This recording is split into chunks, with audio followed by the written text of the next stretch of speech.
been back to the academia in a while. It hasn't changed much, has it? Well, since we've got some time, want to go to the house of Dana? Paimon wants to do some reading! Ha! So you noticed! Well, you're too late. The Paimon you know and love is no more. You're looking at Paimon Plus, a new and improved treasure trove of travel know-how. Paimon Plus would like to find some new books to peruse. A gracious traveler like yourself wouldn't leave her companionless on her quest, right? Come on, this way.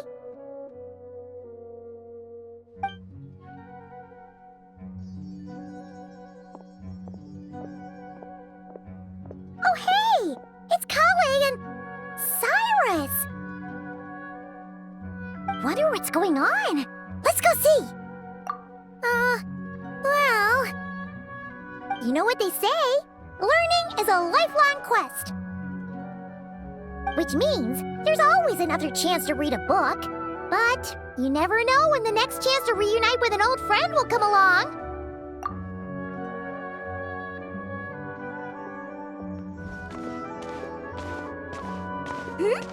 Traveler, Paimon? You're back in Sumeru? Oh, hello, you two. It's been a while. Looking to spend time with some old friends? Yep. We saw some familiar faces, so we came to say hi. Ha! You must be mistaken. Unless, of course, you mean his project collaborator, because that is far more accurate. Nephis, that old coot, should thank his lucky stars he has me on his team. Which is something he'd never have the courage to say to his face. Well, Paimon's glad to see you in such good spirits, Cyrus. Must mean things are all good here in Sumeru. Ah, well, it's quite all right. I'm not the type to take offense at that kind of thing.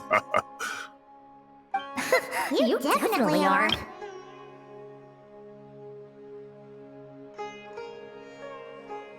Anyway, what were you and Kale chatting about just now?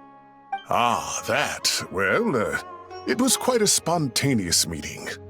I was leaving the sage's office when I spotted Kale in conversation with a Mahamata, and it looked serious. I thought something bad might have happened, so I hurried over as soon as the conversation ended. But as it turns out, our Kale is moving up in the world. The academia even hired her as a consultant. Wow! That's incredible! Oh, it's nothing, really. Look at that, so humble. Takes after me, she does. Not at all. Not at all. No, wait. I didn't mean that to sound like I don't think you're humble, Mr. Cyrus, because of course you are. I just,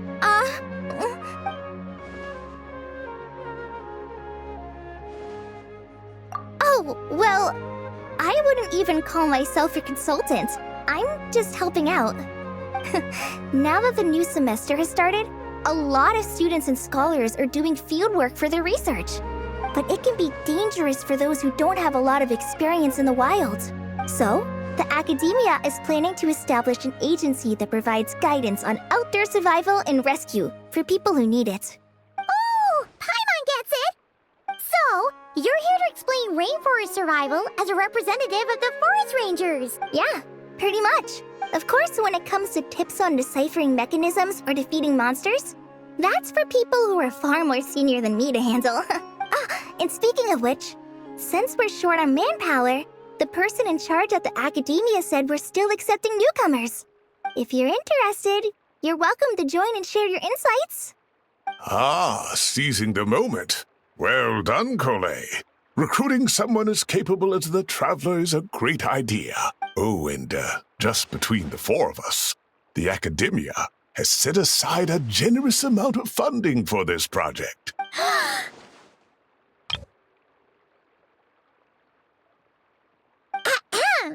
Well, since Kale's thrown her hat in the ring, we should help out too. What do you say, Traveler? Great! We're all supposed to meet up in Aru Village later, so I guess we'll regroup there.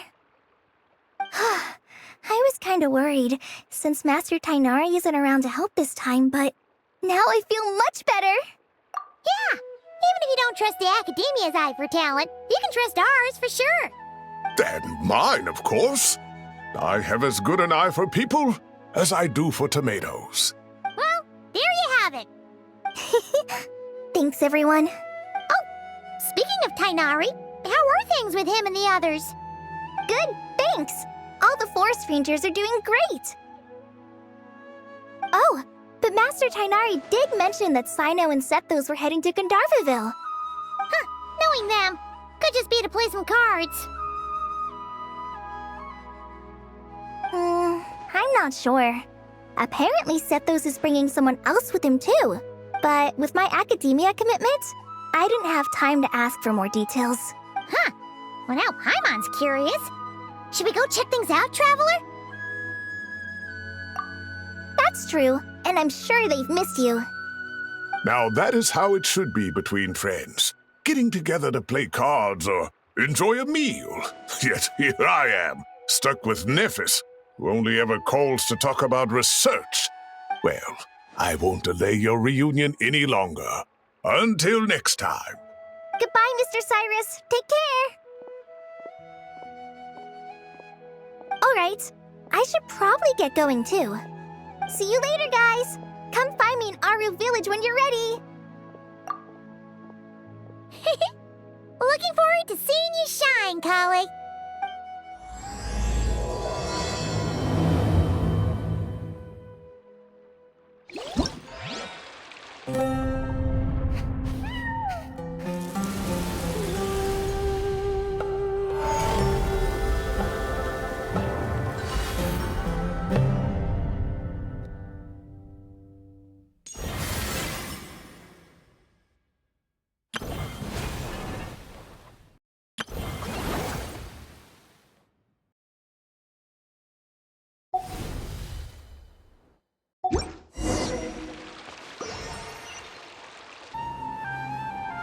Tainari's place. Tainari's place. Ah! Here it is!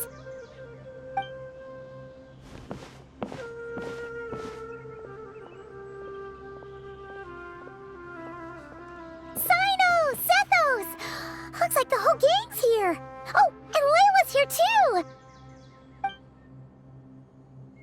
But, oh, she doesn't look too good. Did something happen? Ah, Paimon, Traveler. It's good to see you. I'd welcome you like a proper host, but I'm a bit busy at the moment. Apologies. No need to look that worried. My observations indicate Miss Layla's condition has improved quite a bit. There's no danger to her mind. She's just fatigued and needs some rest. Excuse me for a moment while I blend some calming incense. I'll let you two explain the situation. All right.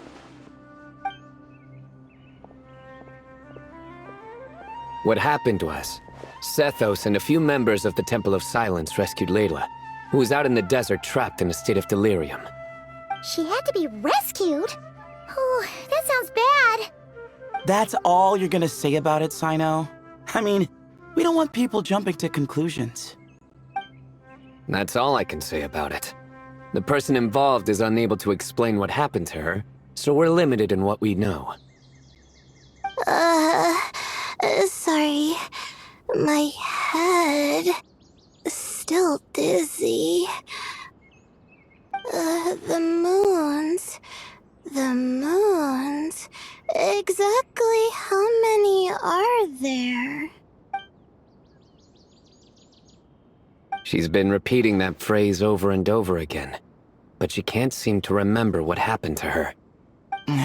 We tried a few things back at the Temple of Silence, but we couldn't recover her memories. Her symptoms are kind of similar to researchers in the Satyavada life state. So we brought her to Tainari to see if our veteran forest watcher had any other ideas. Tainari is pretty much our last option, so let's hope he can help. The good news is, even if restoring her memory is a no-go, we can help with the headache at least. Jer was in a similar state when we found him. Delirious and mumbling to himself, but he's more or less back to normal now. Sorry, I should give you some context first, huh? We should let Miss Layla get some rest. Come with me, you two, and I'll introduce you to the other victim of this incident. Good idea. I'll wait for Tainari here and keep an eye on our patient. All right then, this way.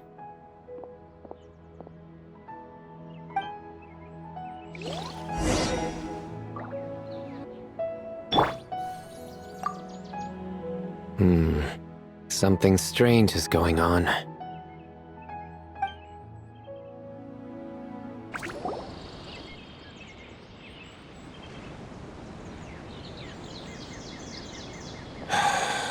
Who did the Ajalenok nut offend? I just don't get it. Hey, Jer. Still musing about Aji Laynok nuts, huh? Want me to have Sino come over and tell some jokes? Might help distract you. No. No need. I'm done. Oh dear. Another master of puns. One of Sino's card buddies, actually. I think I might just take that as my cue to head back to the desert. Hold on. So, what's the deal with the Ashulanok nuts? Other than the bad Sino jokes. We'll get to that. But first, introductions are in order. This is Jer, a member of the Temple of Silence. And you remember the Traveler, right, Jer? Of course. I'd never forget a participant in the Rite of Duels or the hero who saved Sumeru. Awesome. Could you go over what happened to you one more time, Jer? Our valiant hero is going to help us get to the bottom of this.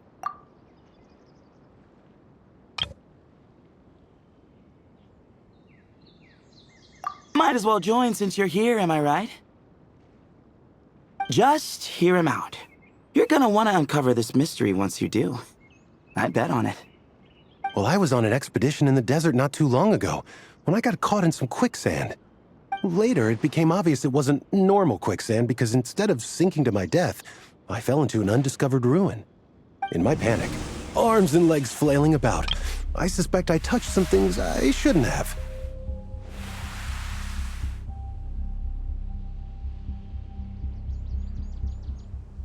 Because in that brief moment, an enormous amount of information came surging into my mind.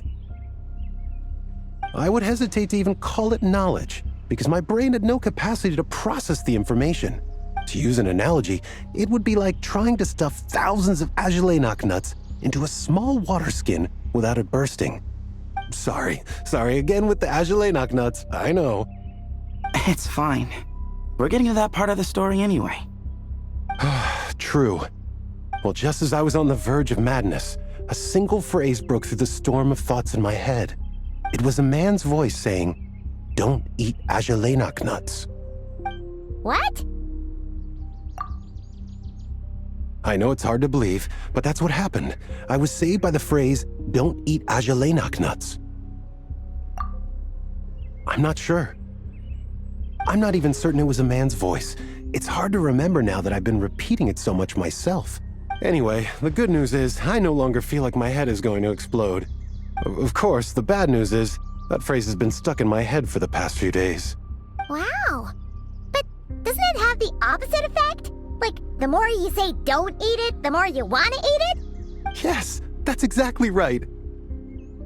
Whoever the voice belongs to, I don't know what his deal is with those nuts. Well, the world's a big place. There's bound to be people who don't like sweet stuff. I suppose.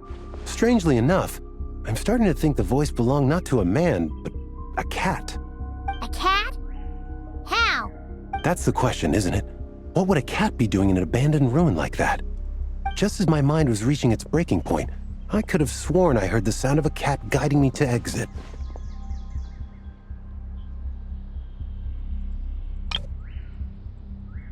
But when I came to, all I saw was endless desert, and Sethos shaking me in a desperate attempt to wake me up.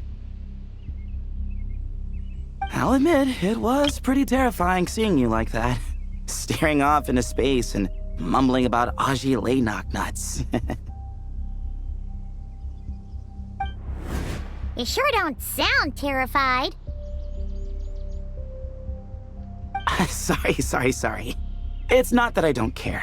It's just kind of hard for rambling about Ajile knocknuts to sound menacing. Now, what Layla was saying, on the other hand, that is much creepier. Exactly. The unknown is what breeds fear. Ajile knocknuts are familiar. But the moon suspended above us at night? That's about as foreign as it gets. Well, we don't know that for sure.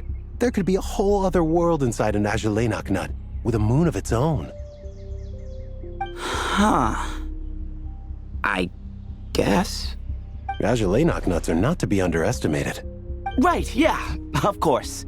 Won't catch me disparaging the mighty Ajile knocknut. No, sir. Huh. So, a similar thing happened to Layla then? Yeah, I think so. I was in a hurry to rescue Jur, so I put a marker on the incident site so we could go back and investigate.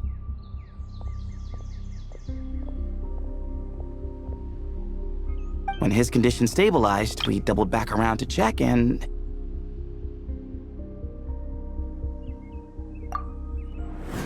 Exactly.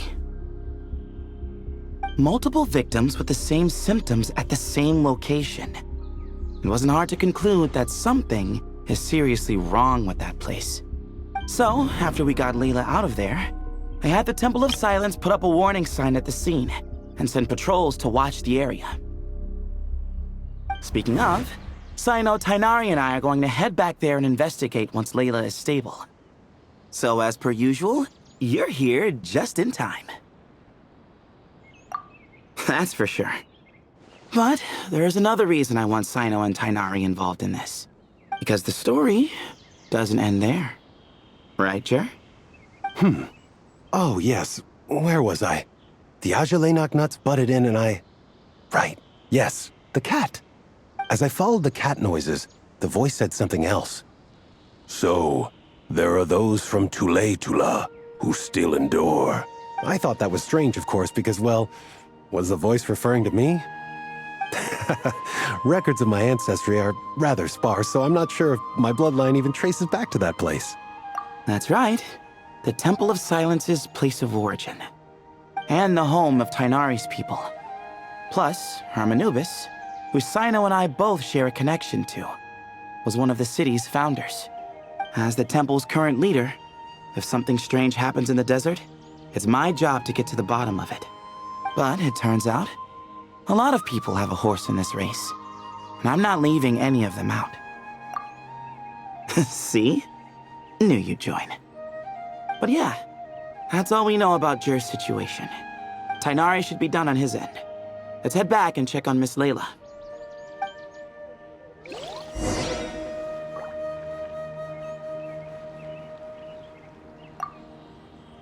There are records in the Temple of Silence that speak of the ancient desert people's love of raising cats. Perhaps I encountered some ancestral cat spirit, long since passed on.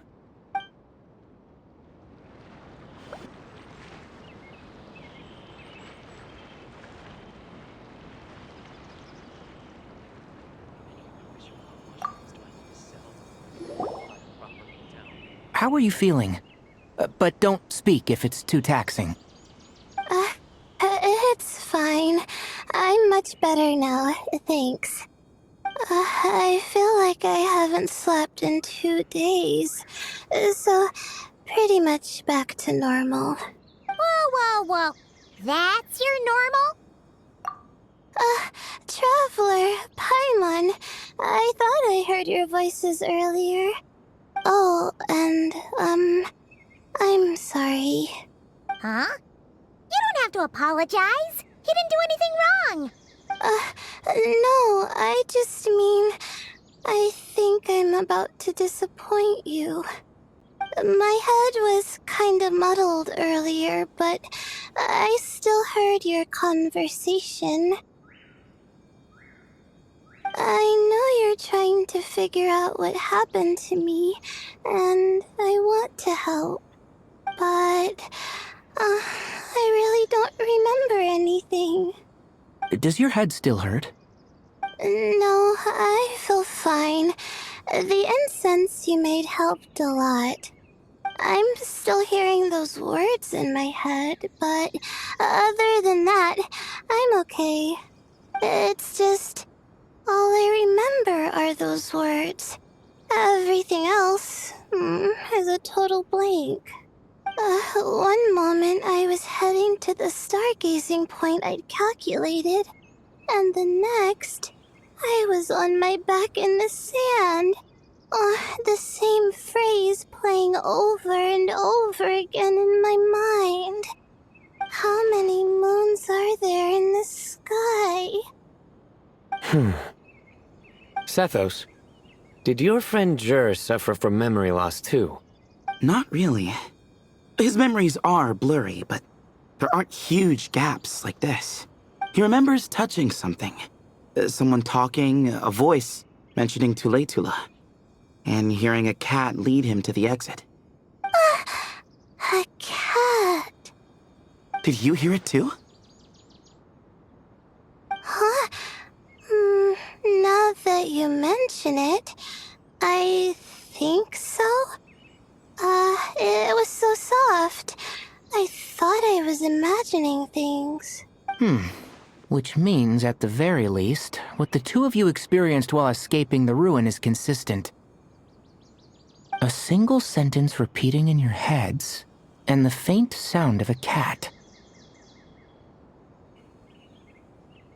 Still not a lot to go off of. Agreed. Oh, is your head hurting again, Layla?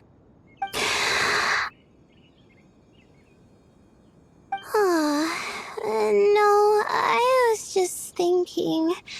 Maybe my memories are blank because I was sleepwalking at the time. Sometimes, my friends and classmates tell me about things I don't remember doing, or places I don't remember going. I don't talk about it a lot because, well, I don't even know how it happened. But I don't want my personal circumstances clouding your judgment. So I, just wanted to mention that. Ah, I see. Well, thank you for telling us. But I don't think we need to dwell on that for now. We're gonna check out the site of the incident for ourselves, so that should help us come to our own conclusions. Okay. Then could I come too? I have to know what happened to me back there. Sure, but on one condition. You need to be in tip-top shape before we head out. If your condition isn't stable enough before then, we'll have to figure out something else. Of course. No problem. Well, I'm more concerned about Tainari. You sure you'll be alright in the desert? You say that like I'll evaporate on first contact with sand or something. Call it curiosity. If this concerns my ancestors, I want to figure out what's going on. Anyway, as long as I take things slow when the sun's out, I should be fine with the right preparation. Besides, it's a good idea to have a doctor on hand in case of emergencies. So long as our doctor doesn't become the emergency. Well, if that happens, I suppose I'll just have to rely on the kindness of my entourage to haul me back home. All right, well, that all sounds good to me. Let's meet in 2 days like we agreed.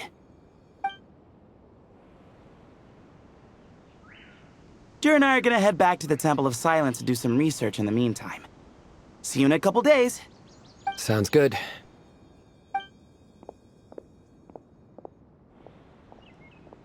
What about you, Layla? If you feel like you need more rest, I can arrange a room for you to stay in. No need. I've asked enough of you as it is. Besides, I feel a lot better. I should make it back to my dorm, no problem. You sure? Don't push it too hard, or you might end up sleepwalking along the way. Don't worry, I'll be fine. I have other things I need to do anyway.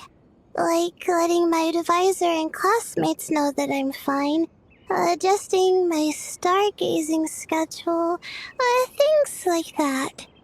If I don't get it all done, I doubt I'll be able to sit still, let alone stay here and get some rest. I'm not so sure that's... a much better idea. Thank you, Traveler. Of course, if anything starts to feel off, come back for a checkup right away. You'd better listen to him, Layla, or he'll feed you tasteless slop as a punishment. Punishment? You're the one who caught a cold. You're supposed to eat light when that happens. Besides, with your nose stuffed up like that, you couldn't taste anything to begin with. Huh, is that so? And here I thought it was an intestinal issue? Should have seen that coming. You're off the clock, so now it's time for puns, huh? Oh, brother, not this again. Don't worry, Paimon. I understand. If you want me to stop, then Then? you'll have to call a plumber. Tell them someone's gotta pipe down.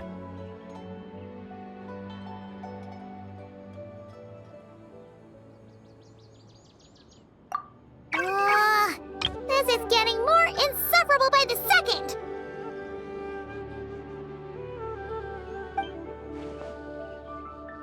Put a sock in it already, please!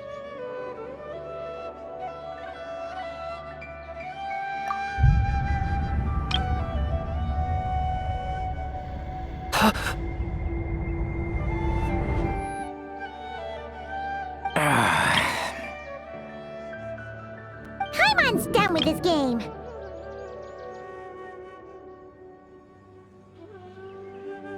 You win, okay? Let's just get out of here. Please!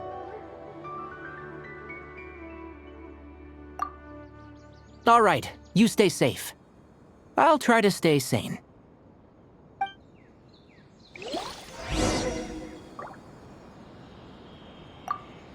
It seems your jokes have improved with practice, Traveler. Happy about that? Absolutely. Finally, someone to share the load. You know what? Kale's helping out the academia, but I haven't had the chance to check on her. Why don't you do me a favor and go do that? Hold on. I thought you were having me over for dinner.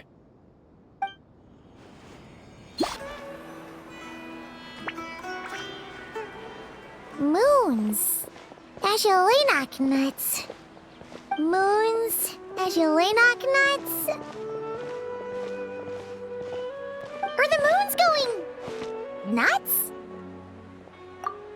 Oh no! Looks like Paimon's caught the brain bug too! She can't stop thinking about those two things! Oh, Paimon's gotta clear her head. But how? Aha! Got it! The cafe over there! Why don't we head over for a quick pick-me-up?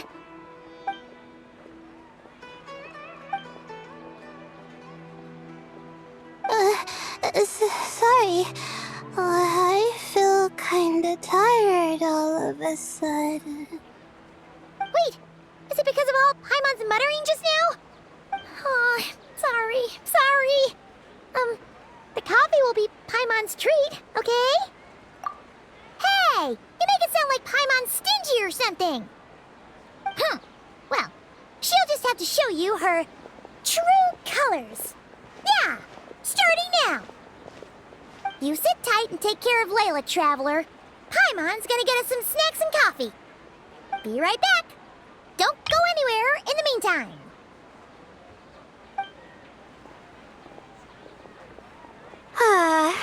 She's pushing herself again as always. Saw right through me, huh?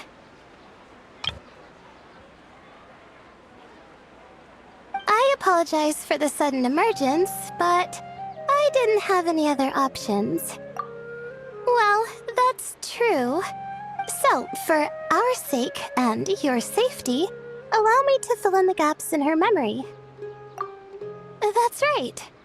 Layla was already in bad shape, stressing about her new study topic, focusing on the stars instead of her surroundings.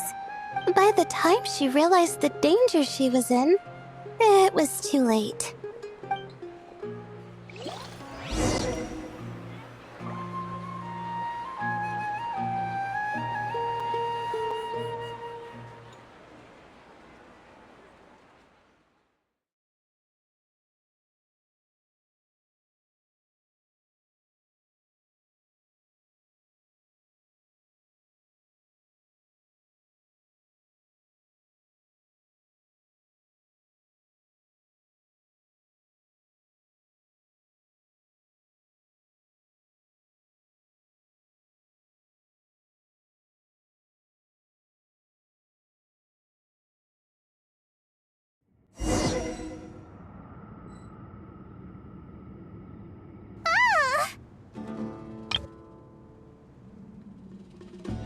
Quicksand near the ideal viewing spot?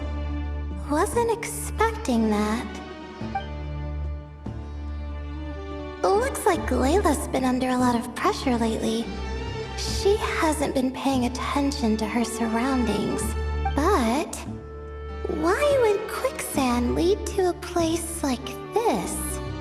Well, all in all, looks like a common desert ruin. Guess there's nothing to do but try to find a way out. Oh, Layla, what have you gotten yourself into this time?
I think this door can be opened using the device next to it.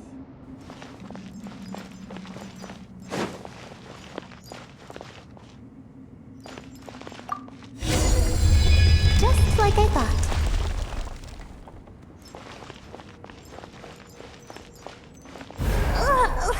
What was that? My head. It hurts. Is Layla waking up? No, that's not it.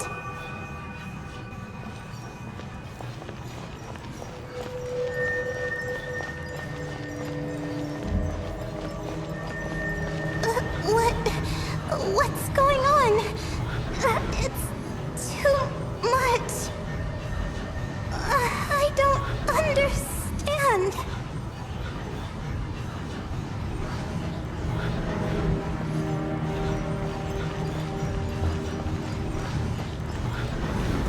The ground is... Where am I? It's spinning.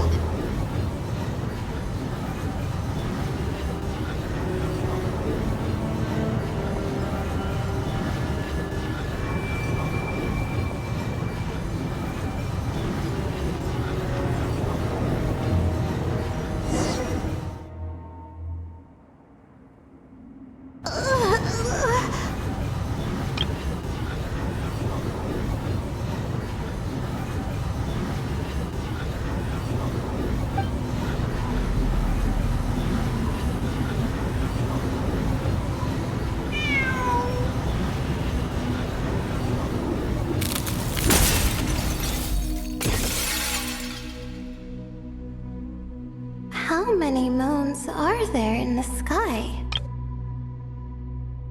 How many moons moons are there in the sky?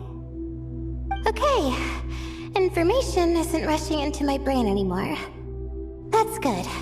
How many moons are there in the sky? My head hurts, but there are no more dark spots in my vision, and I can see in front of me. Still, how many moons are there in the sky? What's going on? The same thought keeps popping into my head. What does it mean? How many moons are there in the sky? Isn't there just one?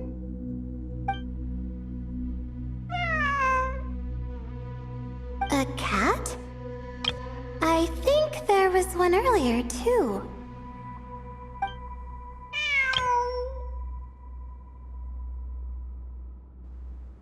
I'm not hearing things. It really is a cat. But what is it doing here? How many moons are there? No! Stop it! Does it want me to follow its cries? Well, it's not like I've got other options. Come on, Layla. You can do this.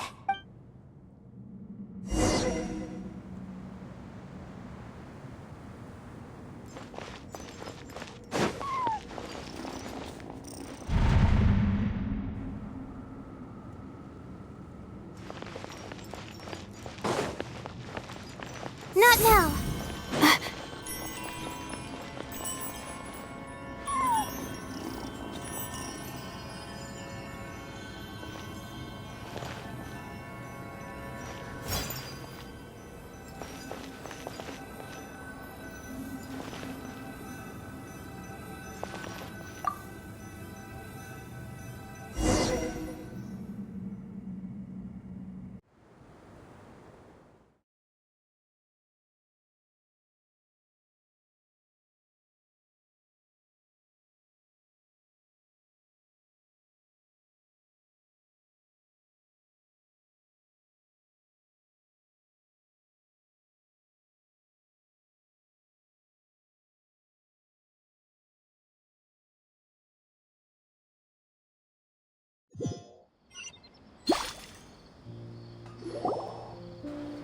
And so, I followed the cat's cries to find my way out. It was quite a kind creature. It didn't even leave until the other me started to wake up. Thinking back, it all started when I touched that device. I've heard fellow students talk about it before, how the desert is full of objects that do strange things. Sometimes it's just a minor inconvenience, but other times devices like that can cause massive trouble. Of course. I forgot how much adventuring experience you have. Still, carrying an umbrella doesn't mean you can't get soaked, so just be careful and stay away from unknown devices. No need to thank me. You and Layla are about to head into dangerous territory together. You need to be safe so she can be safe. Well, I think that about sums it up. And just in time. Your coffee's here. Traveler! A little help over here?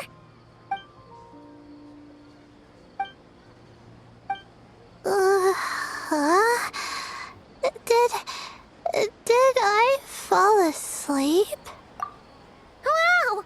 Paimon didn't even know she had such an impressive skill. Ha! Does that mean since Paimon bought this coffee, it would just make you sleepier? A beverage that puts people to sleep. Better saved for work hours, I think. What? So you can nap on the job? Who does that? Huh? Oh. Beep boop. Oops. Oh, hey them! Kave! Nice to see you! Oh, and you too, Marak!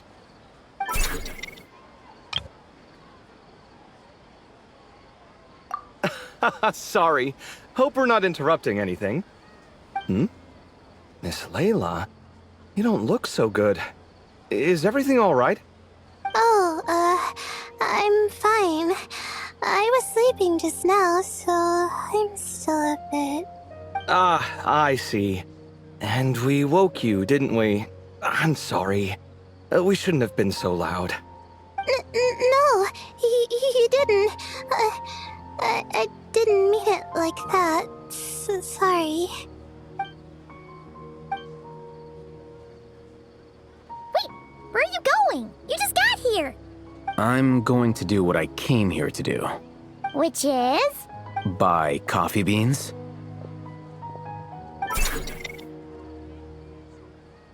Huh? You're going too? Marak! Fine. Run off with him. See if I care. Well, looks like I get you to myself.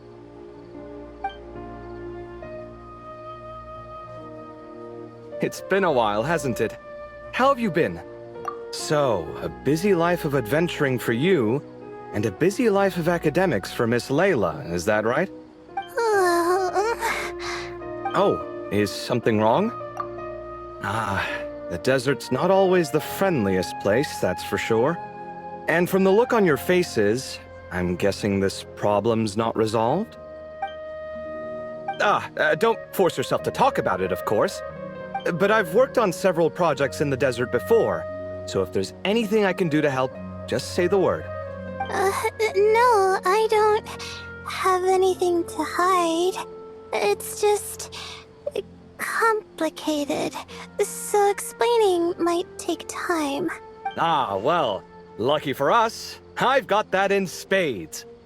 Yes, you have been quite sedentary recently. Excuse me? I've been going about work as normal, thank you.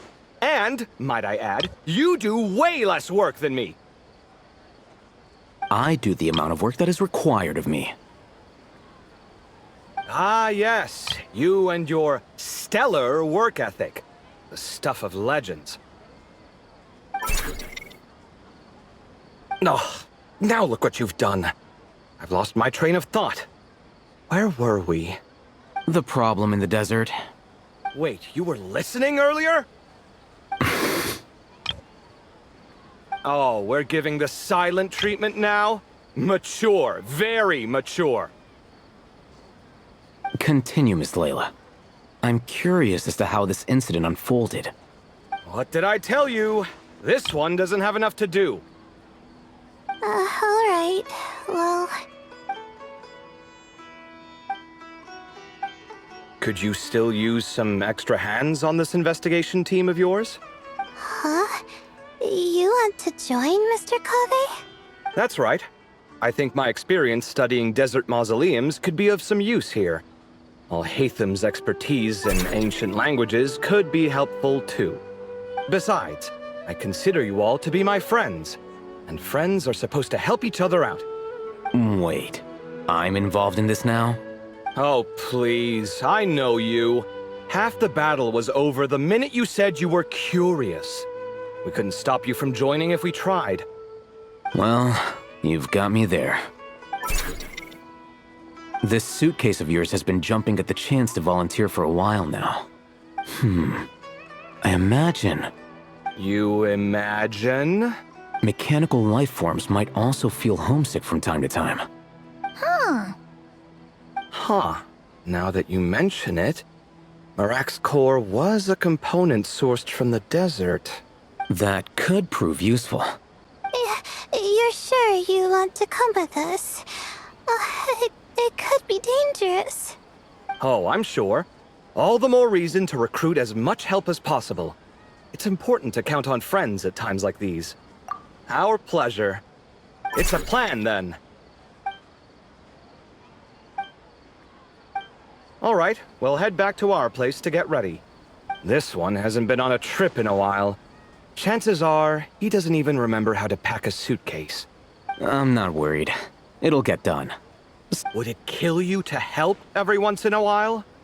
I do help. It's called moral support. Oh, of course. And I am ever so grateful. Goodbye, you three. We'll see you soon.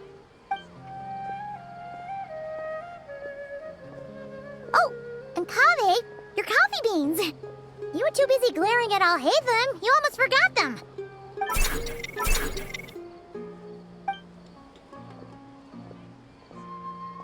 Well, we're pretty close to the academia now. I should be fine from here. Thanks for the coffee, Paimon. I feel much better now. Right. I'll follow the doctor's orders. Or try to, at least.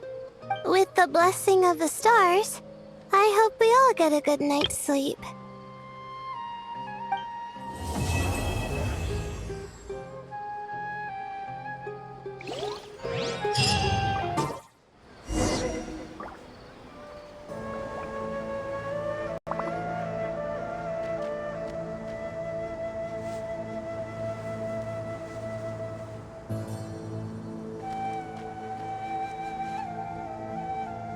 Looking at the map, we should be getting close. Speaking of which, the closer we get, the more Paimon's heart feels like it's beating out of her chest. Excitement. Yeah, sure, that's it. Oh look, it's Tainari and the others. Everyone's here bright and early. Yeah, the desert's a pretty harsh environment. Better to travel at night and beat the heat. Hey everyone! We're here! Ah, right on time. You don't need to worry about me. It's not too hot yet, and I'm properly hydrated. All right, we're just waiting on the 2 people Miss Layla mentioned, and then we'll be set. He's staying behind. If we don't make it back after a certain time, he'll be in charge of rescue operations. You can count on me. Nice! You thought of everything! Oh, and Cyrus said he'll be in Aru Village, so he's also available if we need help. Haha! Amazing! Having people to watch our back is making Paimon a lot less nervous. Yeah, I did. After hearing about what happened, my advisor gave me some time off to rest. So, my studies are on hold for now. Then, does your advisor know you're back in the desert to investigate? Yes, but I was only allowed to come after I mentioned that General Mahamatra would be there too. Haha! Quite the reputation you've got there, Sino. Something wrong? You haven't said a word this whole time. Are you in a bad mood or something? No. Being skilled with words also means being a good listener. I'm just reflecting on what you're saying. Oh, Hatham! Kaveh! Ha! Over here!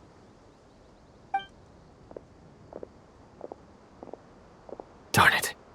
I was just setting up a brilliant...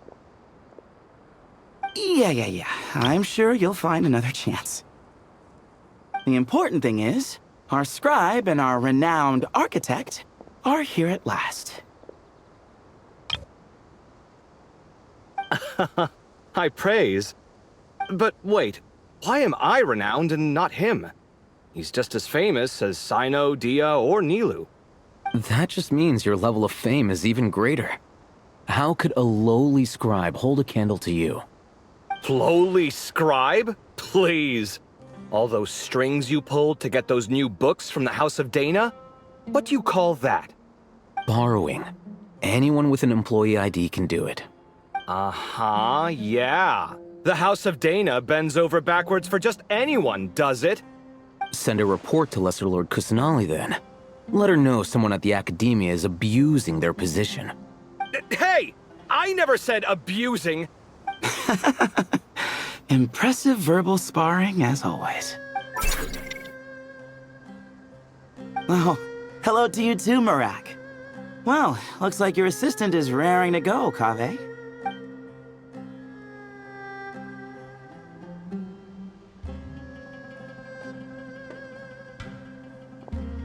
So, I say we get this show on the road. No sense delaying the inevitable.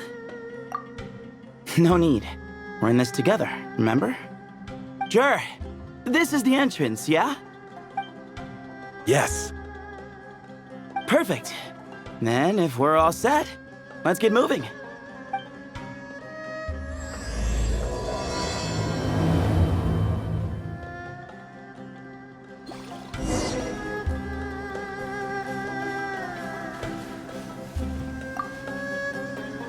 hope everything goes well in there. I've got your back from out here.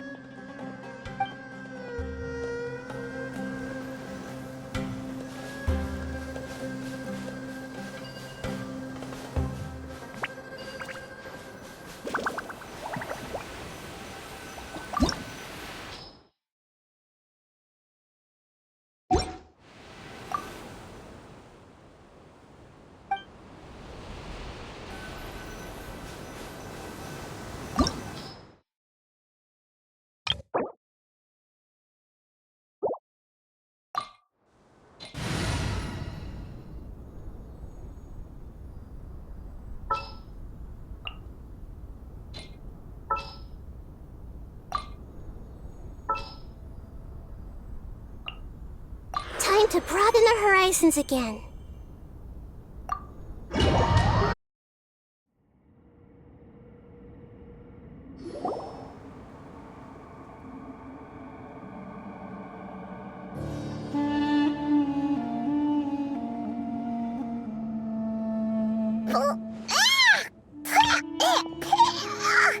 Paimon's mouth is full of sand! Ugh. So that's what falling into quicksand feels like? If this was quicksand, we would have struggled to breathe. No. I think this was regular sand, and we didn't sink into it. We fell through it. Into this place. Agreed. In other words, sounds like a you problem, Paimon. Ha, very funny. No, wait, Paimon's the only one.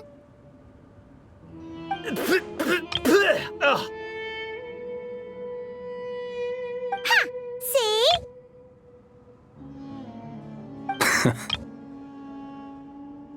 What? I'm the only one with sand in my shoes? Yeah, right.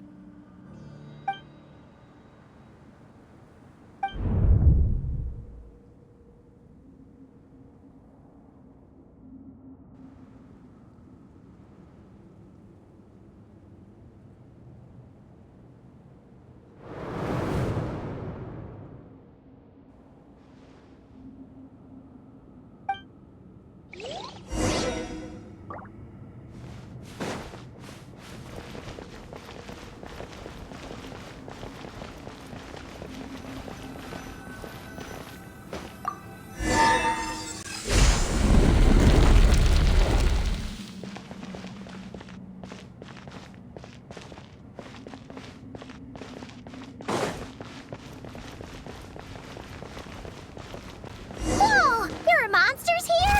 Stuart didn't say anything about that. Probably means he didn't run into any. Because we're just unlucky.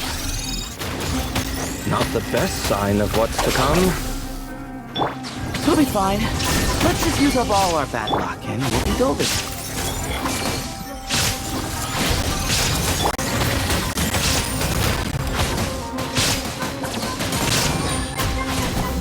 Go! Inazuma shines eternal! Ha! Ha! Ha! There is no escape! Our bond is strong. I see everything. Bombs away!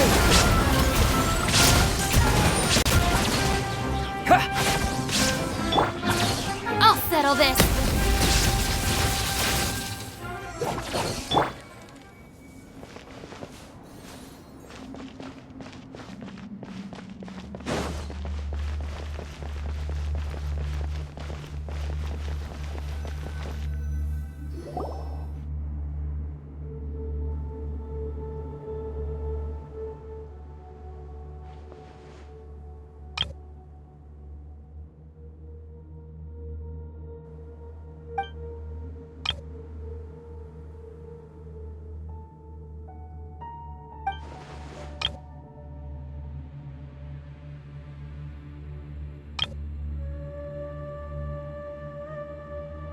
Well, that goes without saying.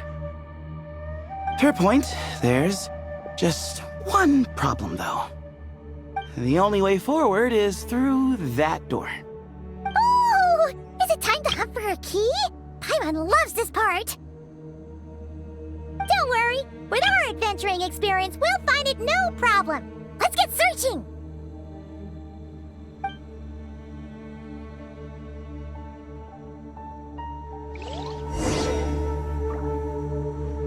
Marak, wait!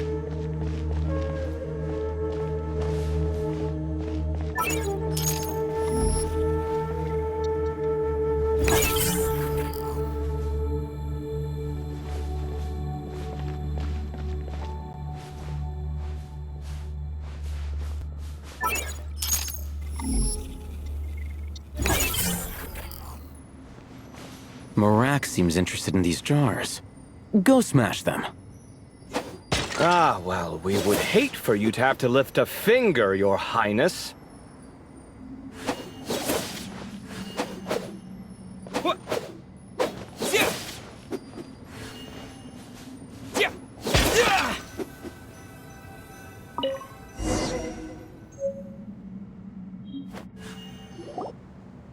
Marak, this isn't really your old home, is it? No idea what that means, but Marak does sound pretty happy. So, mechanical life forms do have the capacity to miss home. A novel discovery. Well, with Marak leading the way, we should be safe, right?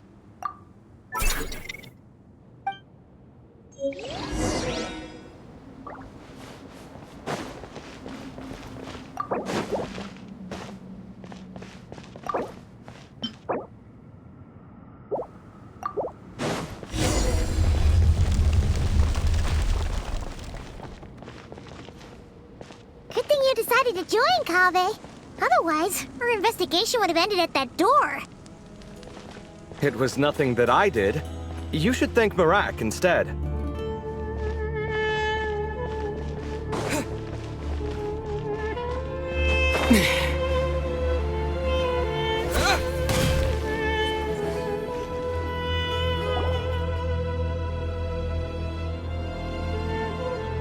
Hold on. At this rate, Paimon's gonna lose her title as best guy to a mechanical suitcase.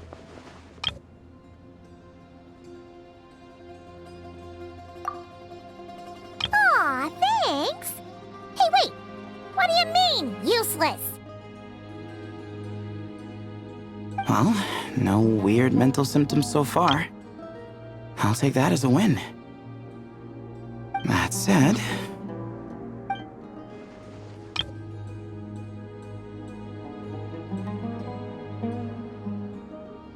There are 3 doors here. So, we split up.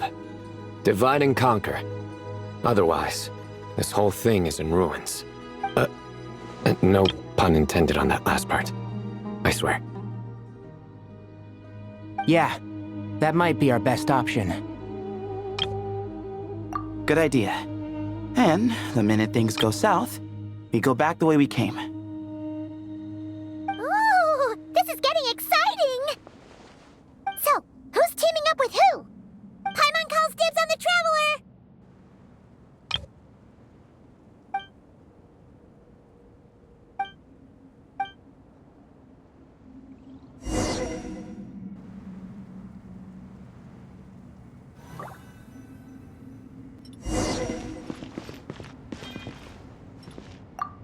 Well, this takes me back. Last time we were in the desert together, the 2 of you came all the way out here to gang up on me. Oh? Sounds like someone's holding a grudge. Just what I like to hear. If you're still hung up on that last one, just name the time and place, and we'll have ourselves another thrilling... duel. Huh. What's with the awkward pause? Were you expecting me to stop you from saying something stupid? You two can have 1,000 duels for all I care, after we're done here. For now, focus on the task at hand.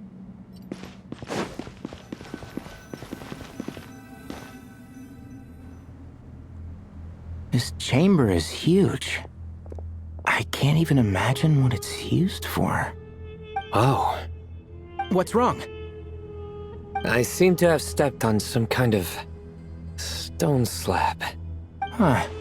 There's a pattern on this, but it's hard to make out with all the dust. Huh? Look! The shape seems to match the markings on the ground over there. Let's slot it in and see.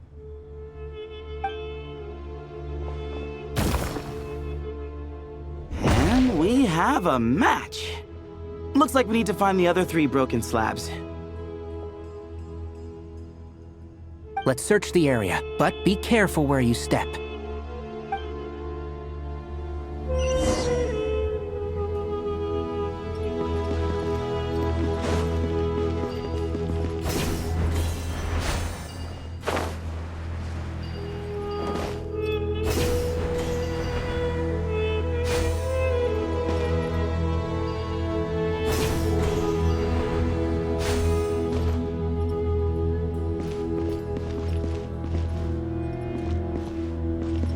Ooh, got one!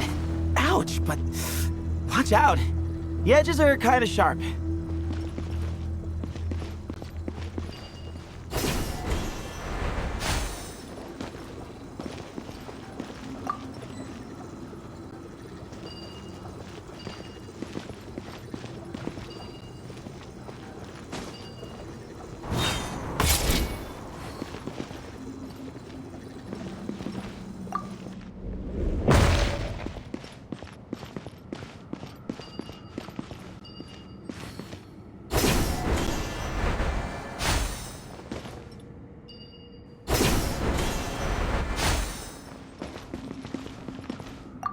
Got the 3rd piece. Yeah.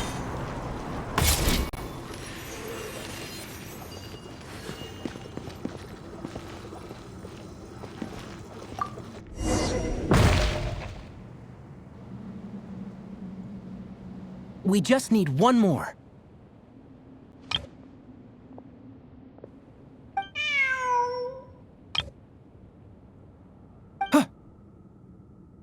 Look! A cat! Could it be the same one Jer mentioned? I don't think we need to worry about startling him. He doesn't seem afraid of people. Yeah. If anything, it seems like he wants us to follow.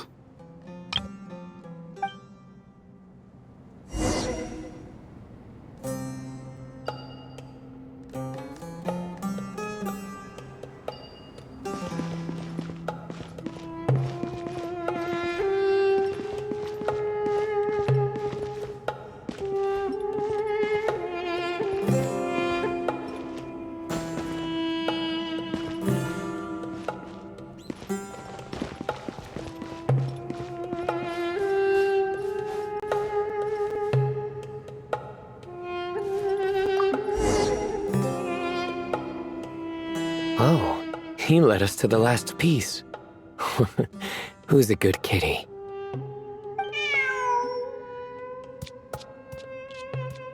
I never thought I'd hear you say something like that. You've clearly never heard how the professor talks to his tomatoes, then.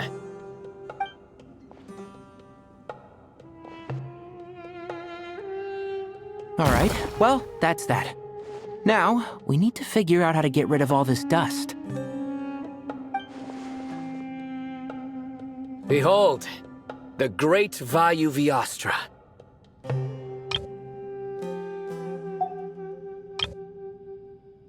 Be honest. You've been waiting to say that for how long now? Just activate the mechanism.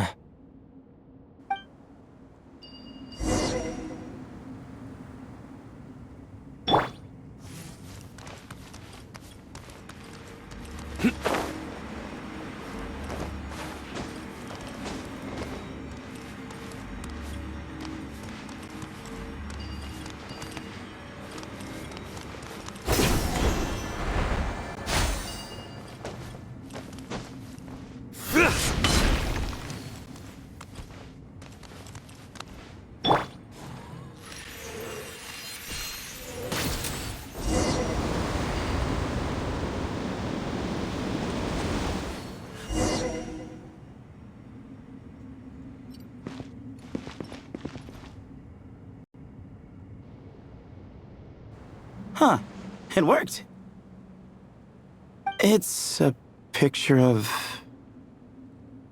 3 Hermanubises? That can't be right. The ears aren't vertical. Oh, true. And the looks fall short.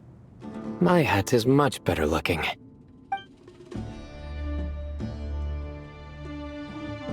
A goat, an ibis, and a crocodile.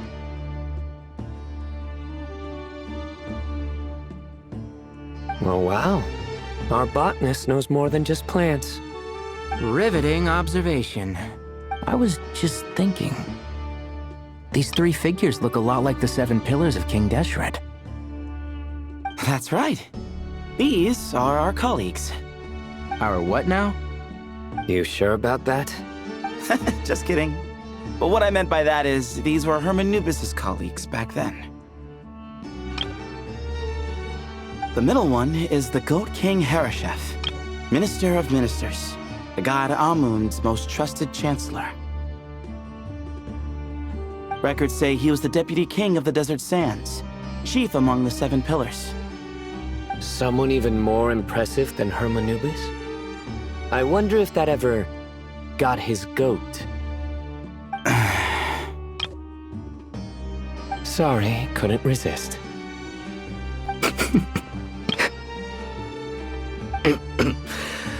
Okay, that was a good one.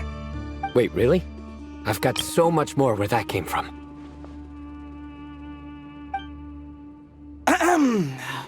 Where were we? This is Sopik, the Crocodile King, captain of captains. As the name suggests, he was a valiant commander and had dominion over all weapons of war.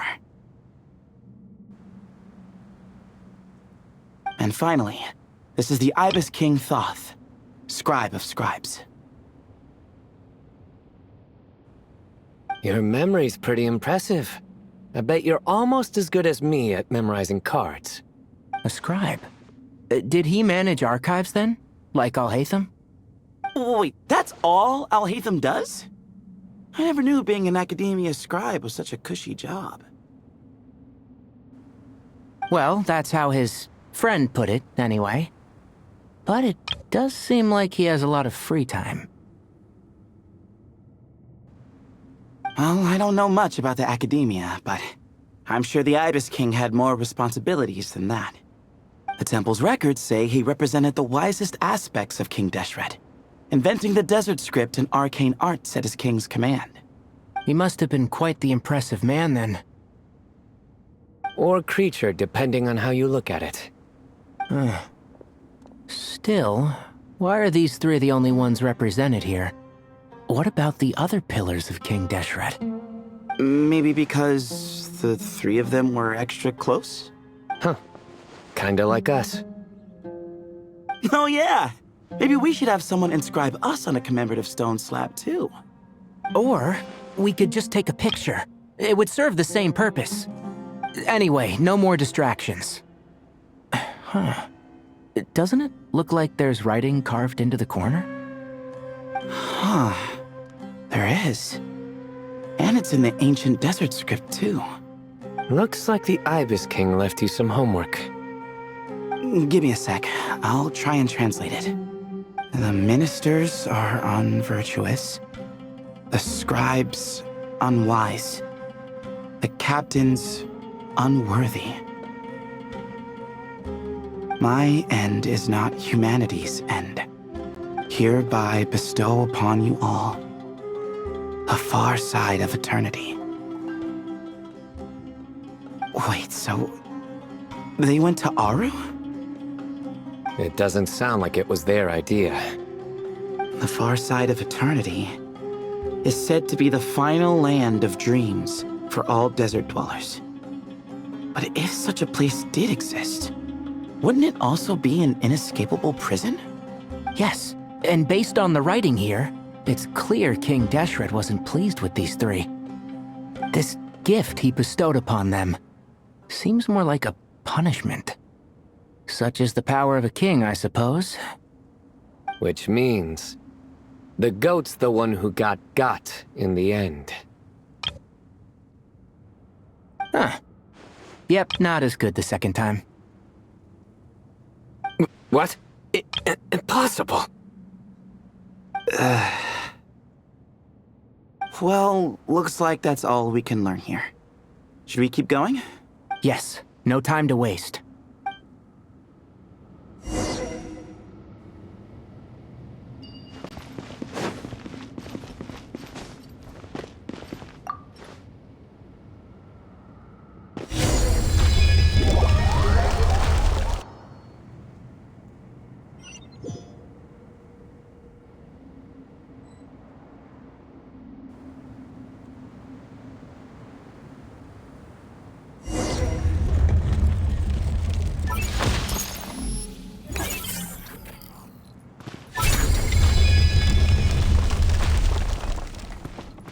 Jeez, who knew a suitcase could be so fast? Marak is nothing like this when it comes to housework. Hey, wait up! A scout's job is to take the lead. Just let Marak figure it out. Easy for you to say. I'll be the one doing the repairs if something happens. Why don't you go scout ahead then? When I think of a comeback, I'll let you know. No rush.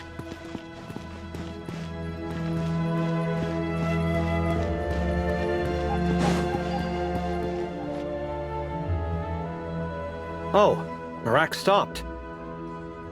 What is it? Found something? Looks like something covered in sand. Let's get it out then. Come on. Oh, it's a stone slab. Good job, Marak. Let's take a look. Huh. Looks like this part of the picture goes over there?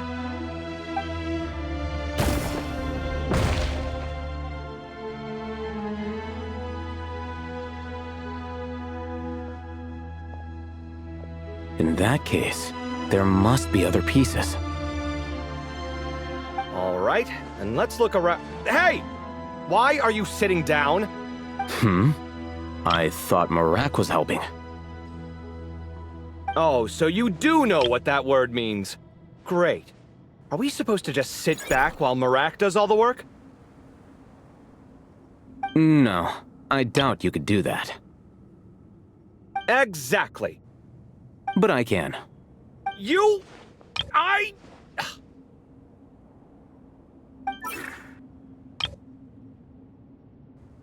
See? It's all coming back to me. How insufferable it is to work with this no-good, do-nothing... We could be more efficient, I agree. I'll work on this piece. You take care of the rest.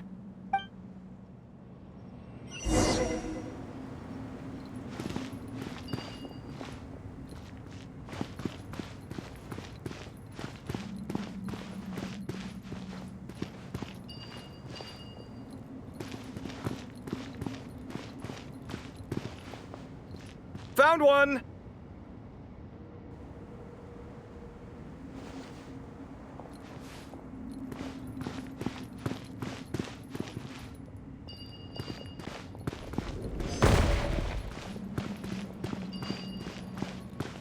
Good teamwork.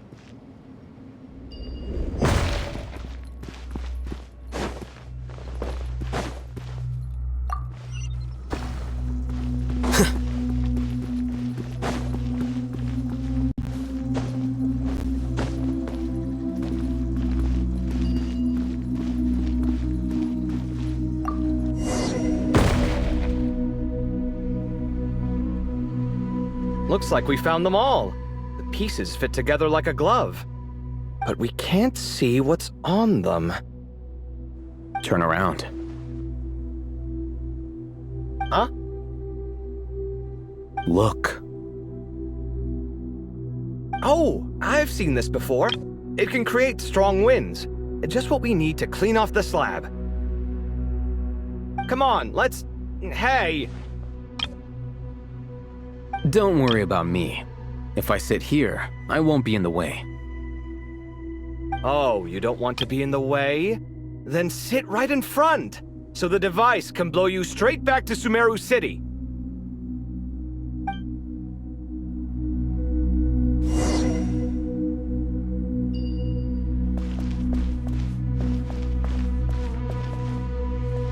Come at me! Watch and learn! Scanning!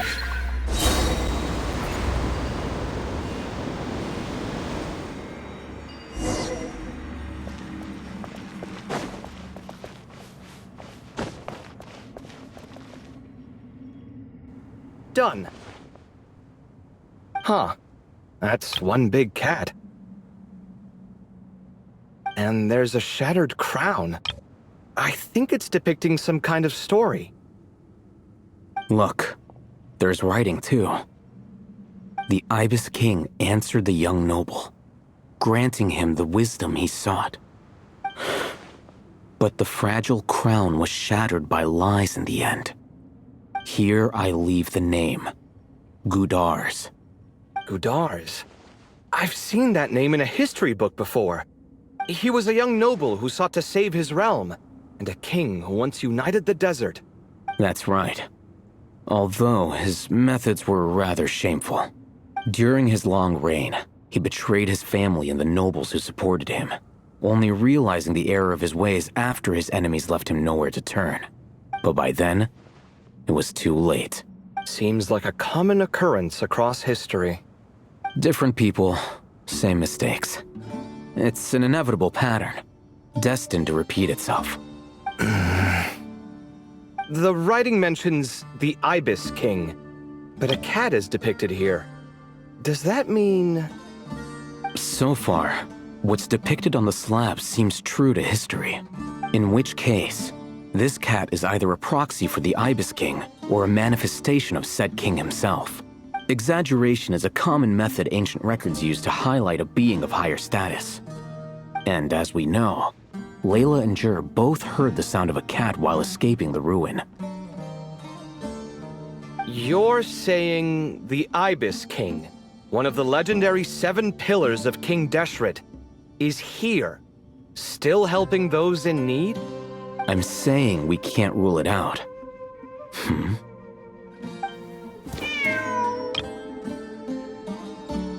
Wait, there it is! The cat!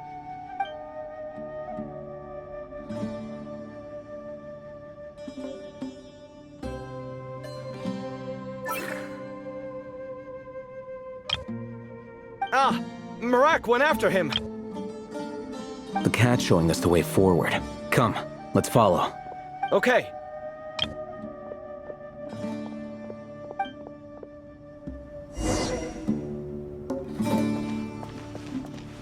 Yeah!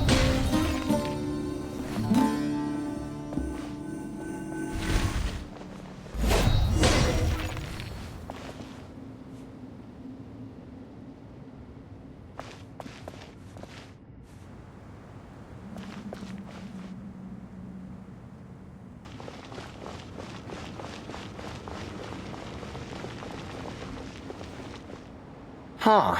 The cat's gone. Yes, but look where he led us. Oh. Another slab. It looks similar to the last one.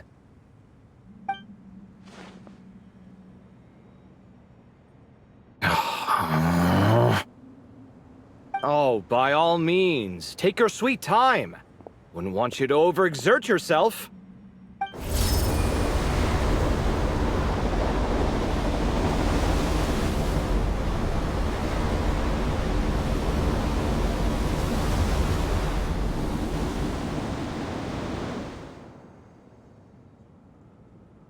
Huh.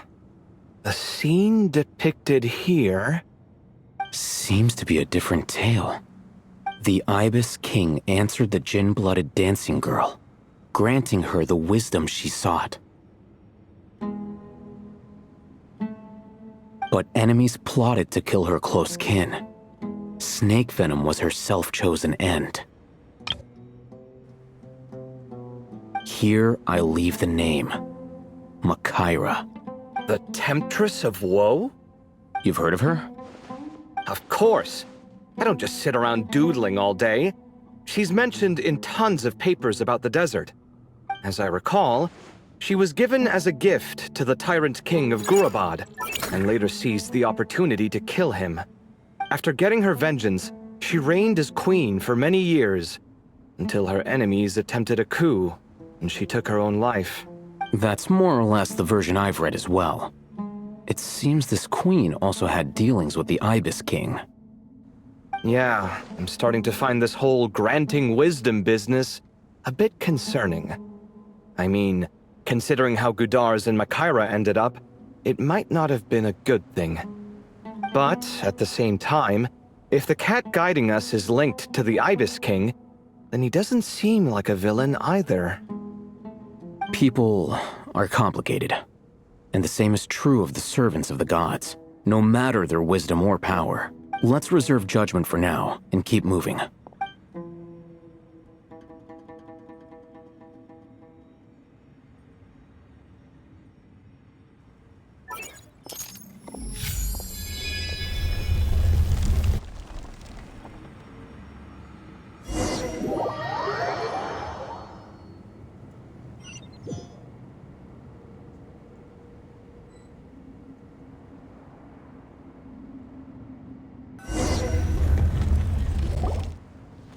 Oh, Paimon meant to ask earlier.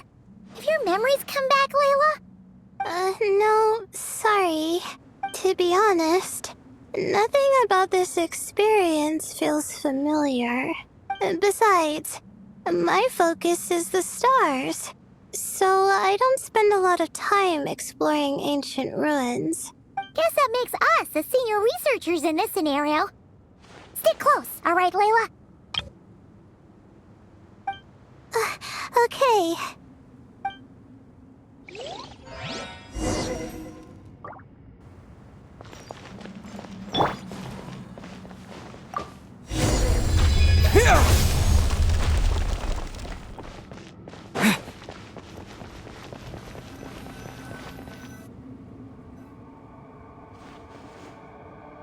Wow.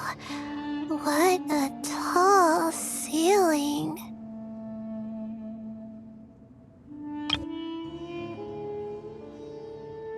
Yeah. For such a big place, it's so empty. Like no one ever lived here. Sure must have been boring to live in ancient times, staring at ceilings all day. Now that you mention it, I've heard some people used to draw star maps on their vaulted ceilings.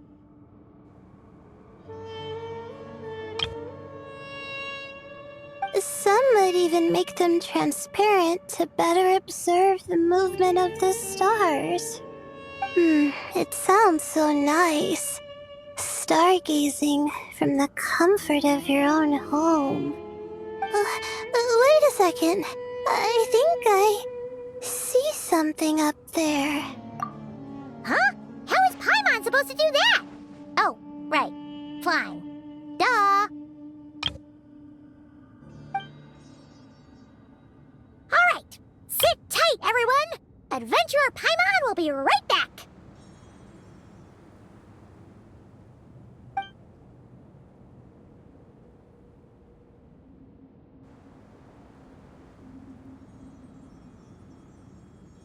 Okay. So, there's nothing super special up there. Just a couple of shelves, tables, jars, and scrolls. And a whole bunch of dust, dirt, and sand. You really want to search through all that stuff? Well, when you put it that way... Come on, then. Let's see what we've got. Paimon's hoping for something super valuable. Thanks. I'll stick close.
that's everything. Most of the documents are in the ancient desert script, except these ones. These seem old as well, but the handwriting makes them stand out. Right! Let's arrange them in chronological order before we read through.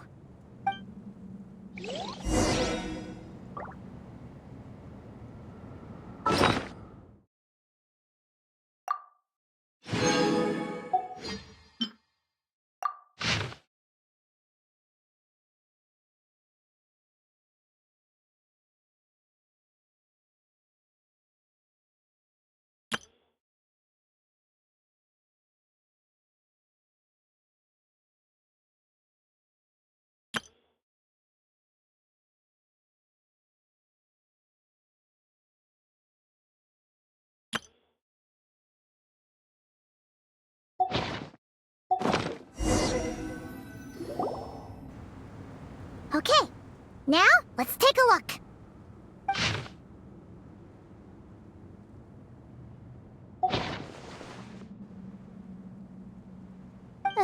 Maybe this person fell in by accident, like Mr. Jur and me. Yeah, maybe. But they don't sound super worried about their situation. So, either this person's an ace adventurer, like the Traveler, or some kind of super optimist. An optimist, huh? Oh, I wish I could be that sort of person. That's right! You're detailed and passionate.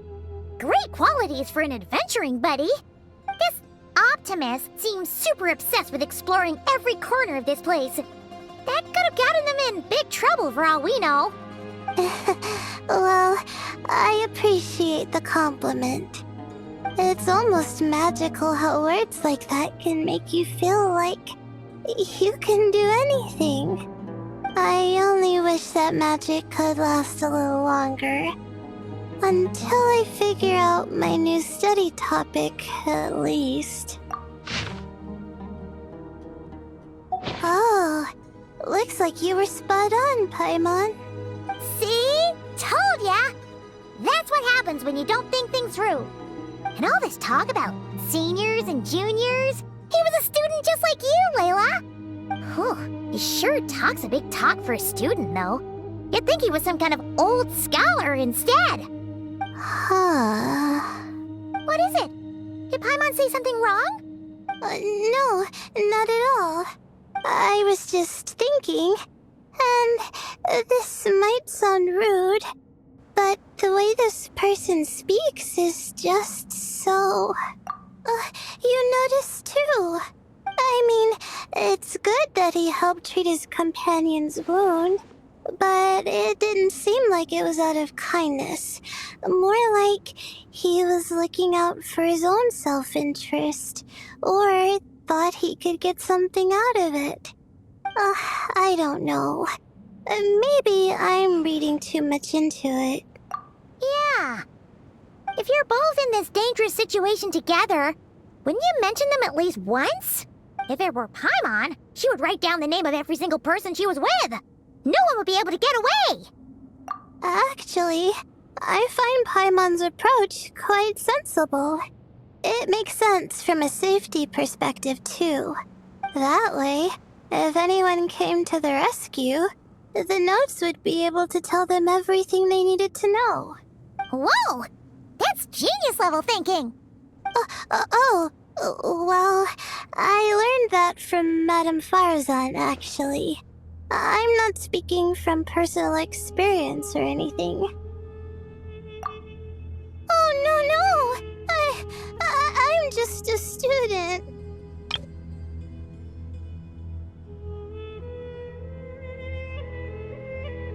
It's fine! You taught us something, so you're our teacher. Simple as that. Anyway, from the looks of things, the student who left these notes behind was pretty weird. Let's keep reading. Whoa! Hang on! That's a lot of information. Paimon needs a moment to take this in. The Ibis King. So...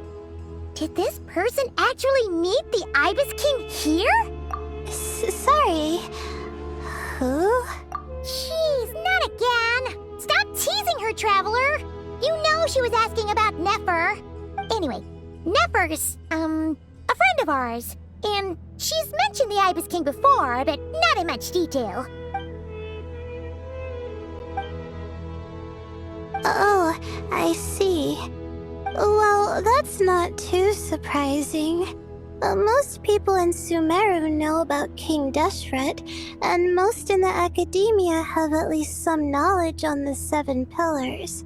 Legend has it, King Deshret ruled the desert at the head of several wise retainers, guiding their people to pursue the limits of wisdom. He also left behind treasures for future generations, which continue to be relevant in nearly every research discipline. Now, this message indicates this student and his senior were rescued by the Ibis King. But to think it's possible to meet him in a place like this... We don't know when these notes were written, but didn't the 7 pillars disappear a long time ago? Yeah, the notes made it sound like his powers were restricted. Also, the mention of this form?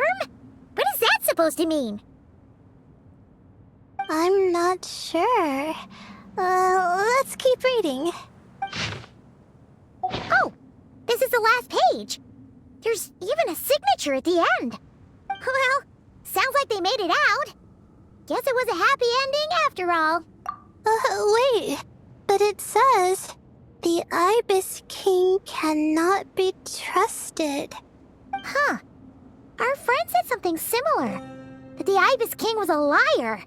And the notes did make it seem like something wasn't quite right with him. Maybe he wasn't one of the 7 pillars at all, but some kind of con artist. Great, Ibis King! If you heard that, Paimon didn't mean it.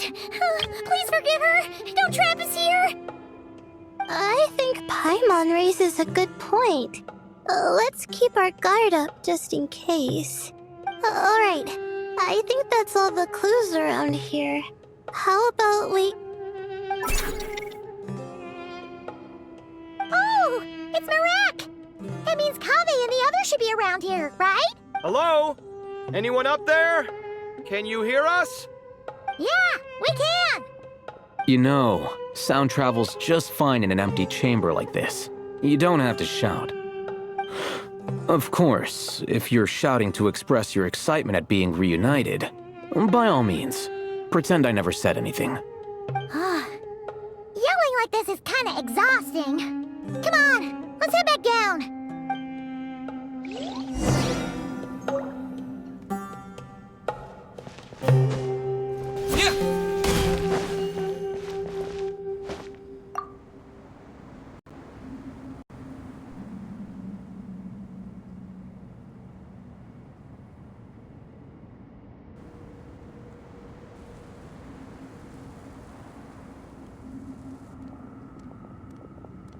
Wow, we all ended up in the same place, huh? Yeah, what a coincidence. Indeed. Or as I like to call it, the chai factor.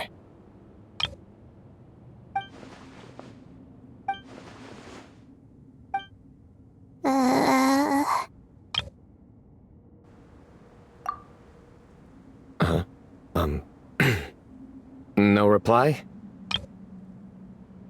Just say it. All right. Because it's spice to sweet brew again. Oh, hey, that's a new version. Oh, wait, what? You've never heard that one?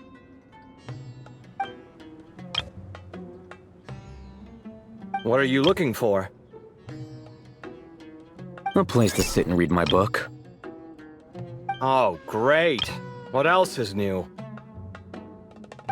Well, looks like everyone made it through unscathed. Let's take this chance to get some water, rest a bit, and discuss what we learned. Sound good? Yeah, let's debrief.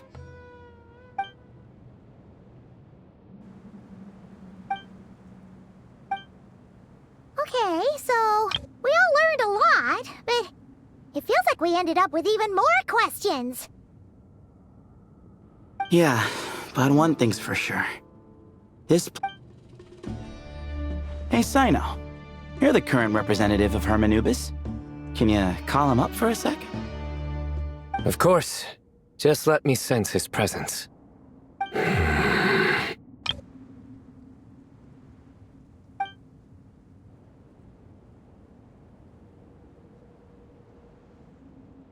Just kidding. I can't sense him at all. Jeez, Sethos. Did you set him up for that one? What are you, a two-man act? Sorry, Hermanubis isn't like the Ibis King. He can possess me, but I can't talk to him whenever I want. Oh, truly? Does that mean he's gone? I would have liked to reminisce about old times with him. Ah, the cat! It speaks! Of course it speaks. In fact, it is not an it at all. You do me a great offense. My apologies. Esteemed cats, sir? Oh, this little contraption is still here. Contraption? No, this is Marak. Which means you do his assistant a great offense. Huh? Well, I didn't mean... Well, I apologize. I wasn't referring to this Marak, but rather the thing that operates it. King Deshret was quite partial to it. I have forgotten what it was called. It must have had an official name, albeit in the old tongue. Even if I did remember, I would need to translate it into modern language. It's not important. Marak's a fine name. Even better than the original, if you ask me. Who thought of it? And the remodeling, quite well done indeed. This Marak looks much happier in its current form. Oh, and the components should have model numbers written on them. You can look them up if you're curious. This cat talks a lot. Quite the one-sided conversation. Is this what the Ibis King was like? He seems quite eloquent. I wonder if he plays cards. Ha! I knew Marak was a great name. Go me! Let's see, what page was I on again? Should have brought a bookmark. That all went over Paimon's head.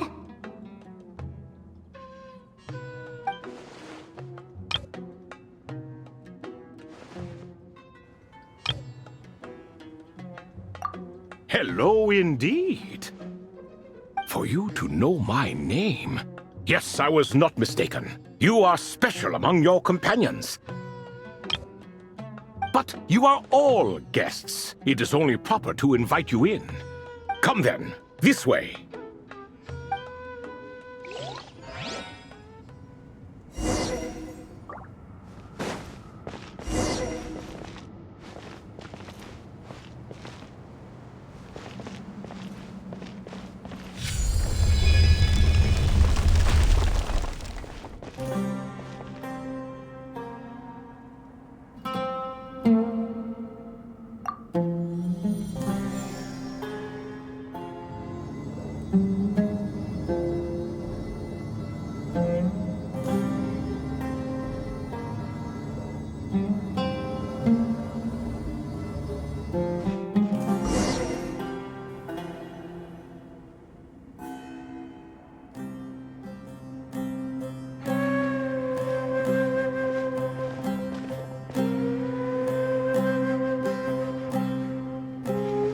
Welcome to my humble abode.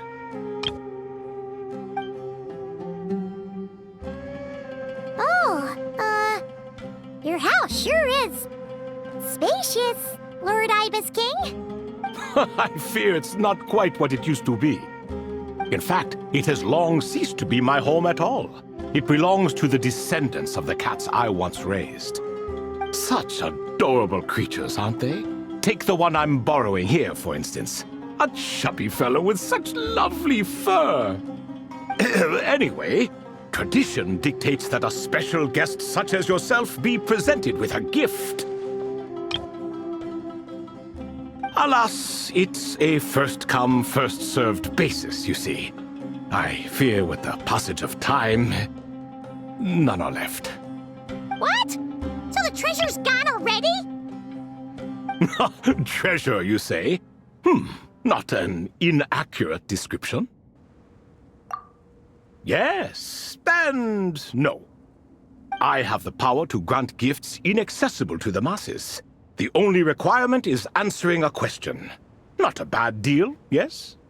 Of course, my questions were given unto me by King Deshret, who in turn received them from the Mistress of Flowers.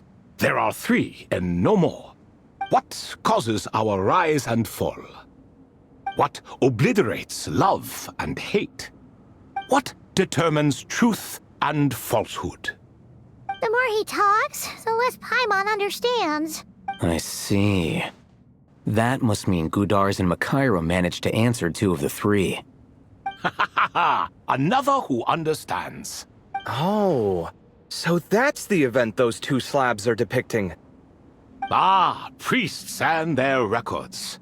A singular obsession, and quite boring, too. After being imprisoned within Aru, I could, on occasion, take the form of a cat to converse with those around me. But I despised speaking to them. No conversational skills whatsoever. Now, humans like you who stumble in here from time to time, you are much more interesting. Hold on! We're getting off topic again. The 3 questions you just mentioned?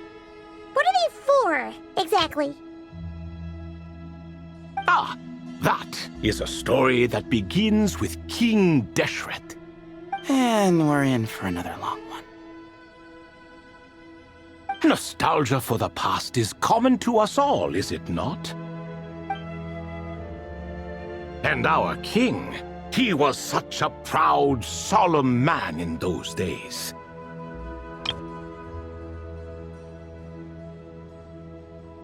He watched us speak of the present and the future, of the wisdom we possessed or were about to obtain. We were his proud retainers, confident in our belief that, so long as each one of us used our abilities to the fullest, progress was inevitable. Yet, King Deshret's ambition was not destined to be allowed in a closed-off world such as this. So nothing went as planned. In fact, from the beginning, there were signs an outcome of this nature was inevitable. Because although there were 7 pillars, one was forever absent. Al-Ahmar would insist the Dendro Dragon Sovereign was one of us, but the dragon herself rejected that idea. Huh. Like a card you can never seem to draw from your deck. More like a card that was never in the deck to begin with. Alas, that's just who Al-Ahmar was. There was nothing we could do about that. And I always preferred chess to cards. In the end, life grew unbearable for our king. But, of course, those who remain must continue to live on. But subjects like us were less fortunate. After all, the fate of a retainer is decided by the king, including the chance to walk away.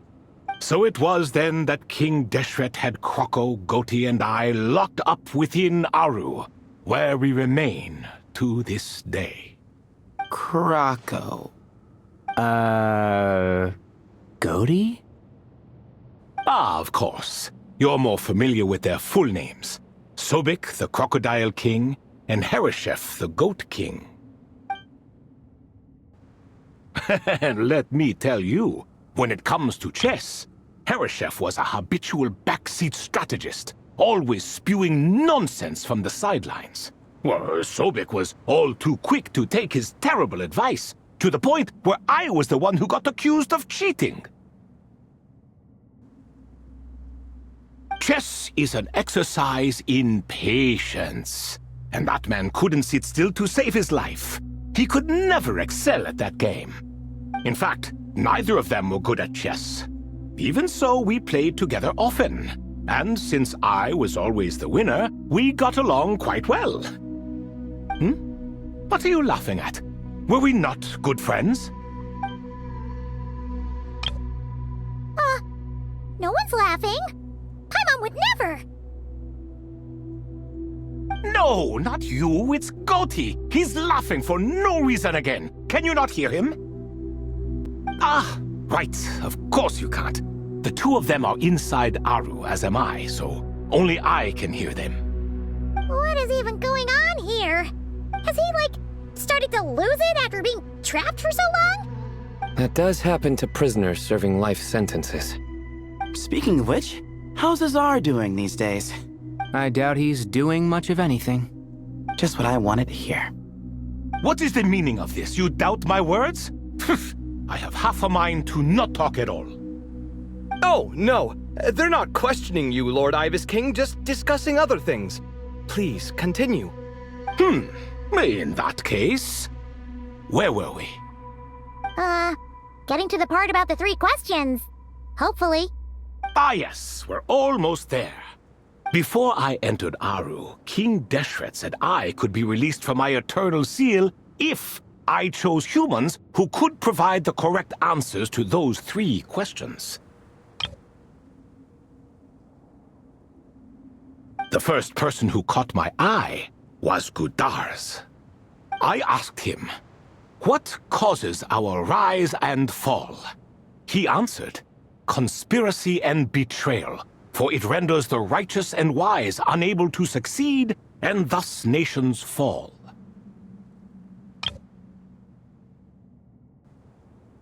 I found his answer quite interesting, so I bestowed upon him the power to deceive. The second human I chose was Makaira.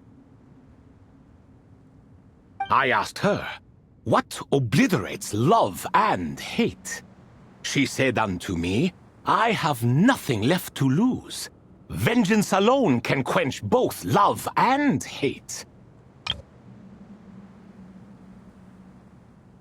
I found this to be another fascinating response, so I granted her the power to be loved.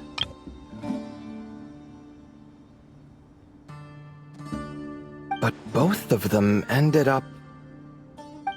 Now then, young one, riddle me this. Did their answers point to this fate, or was it the power I bestowed upon them that determined their end? I'm just an observer who doesn't understand their circumstances, so I can't answer. A clever reply. I do not wish to comment either. It is all in the past at this point. My only wish was for their answers to be acknowledged by King Deshret's rules, and bring me one step closer to freedom. As for the final person, her fate remains to be seen, so I will not reveal her name.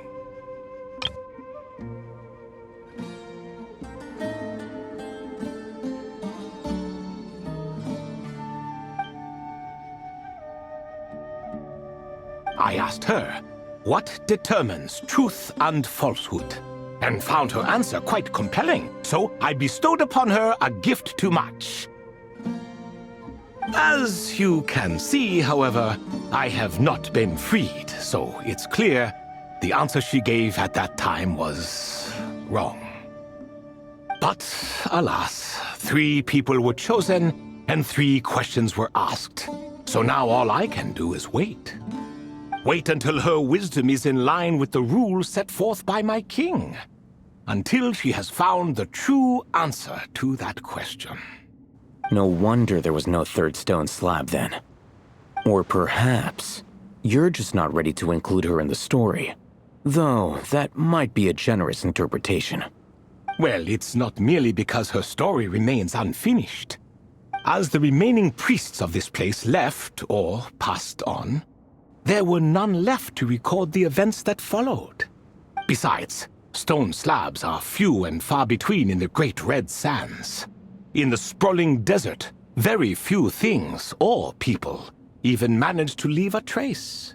But sometimes I can't help but wonder, if that young man from several centuries ago had been willing to answer my question, would I have left Aru by now? Wait, so there was someone else? Of course, it has been thousands of years after all. All sorts of people have stumbled upon this place, but I only chose the special ones. That young man had such a singular intelligence, though his companion, by contrast, was rather average. The author of those notes we found?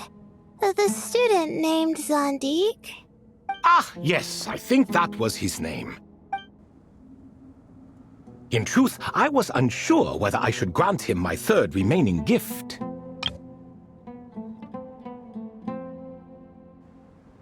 He was, of course, exceedingly clever, but he was also mistrustful and narcissistic in equal measure, and there did not seem to be a line he was unwilling to cross. Too much power could be dangerous in the hands of someone like him, so I found myself rather relieved when he declined my gift. Oh, he turned you down? Did he give a reason? Yes. He said he didn't need it. I still remember the look in his eyes. Nothing stood out per se, and still I could sense contempt and disdain radiating from his gaze.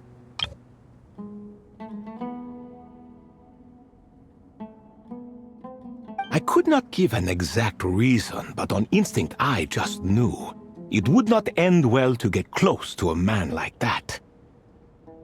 So, I tricked him. Stick close to your companion, I said. Only the descendants of Tuletula can come and go as they please. Leave him behind, and there is no escape for you. So, does that mean his companion wasn't a descendant of Tuletula? Oh no, that part was true. The lie was in the other half. Anyone can enter or exit this place. There are no restrictions. I saw that his companion was exhausted and was concerned Zandik might leave him behind, or worse, that some other accident might befall him. So I made up an excuse to prevent Zandik from going a step too far. Oh, and speaking of, Sandik's companion had the same blue hair and pointed ears as you. Wait, does that mean Layla's also a descendant of Tuletula? Indeed. When Hermanubis founded that city, he took in many who had nowhere else to go. Today their progeny are scattered to the four winds, and indeed are far more numerous than I could have imagined. So the person you protected could have been my ancestor. Yes, yes. You're very welcome for that. Could I ask another question, Lord Ibis King? Of course. I have nothing but time, I'm afraid. Did you also save me and a man named Jur? I did. You two were quite unlucky bumping into a device King Deshret once used to measure human brain power. That contact caused more knowledge than you could handle to flood into your minds. So I replaced that knowledge with simpler, repetitive information. Of course, the side effect being the same thought repeating over and over again in your mind, but that should resolve itself in time. How many moons are there in the sky? Yes, that was the phrase I used in your head. I forgot the other one, though. I believe it had something to do with food. Both were spur-of-the-moment decisions, so no need to dwell on the meaning too much. Oh, I see. Thank you, Lord Ibis King.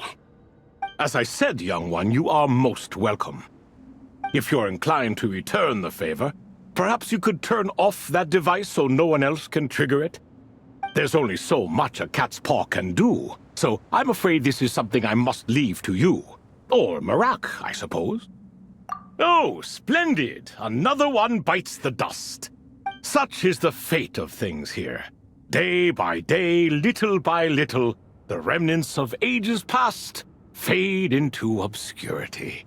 For that reason, the gifts of bygone eras, be they tied to your blood or technological in nature, are not to be revered. They are tools, nothing more. Disrespectful? I simply make the most of what I have. Besides, our king has been gone all these years. What good does it do to revere him now? Oh, are you talking to the Goat King again? No, Croco this time. He's pestering me for another game of chess. Says he wants to even the score. Wishful thinking, if you ask me. If we counted one push-up for every loss, he'd owe me 300,000 by now. Of course, that's just a rough estimate. I've never kept count. It appears that's something you like. Being someone unable to be defeated. I suppose so. All right then. Time for me to extend my winning streak, and for you all to head home. In truth, deep down, I know even the answers to those 3 questions will not change my fate. But that is for me to reckon with. Go on now.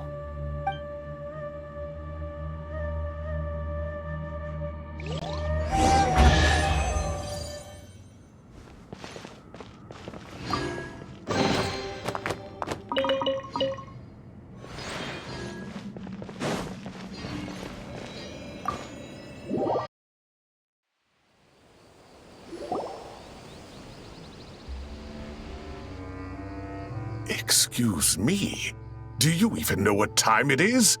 I've harvested 3 crops of tomatoes while you've been gone.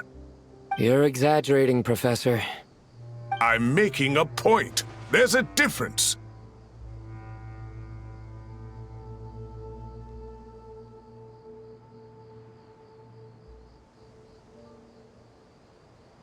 The sincerest apologies for keeping you waiting, Professor Cyrus. See, that's what I call manners. Now, are any of you hurt? Nope. It went way smoother than we expected, actually.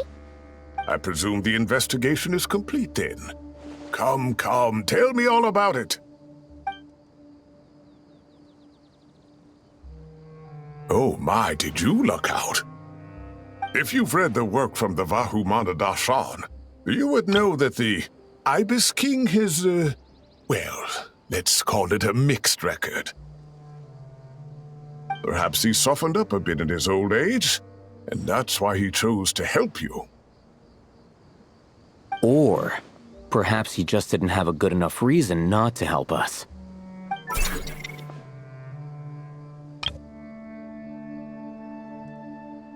See? Marak agrees. How do you even know that's what Marak meant? That could have just been a happy noise. In any case, there's a lot to be happy about.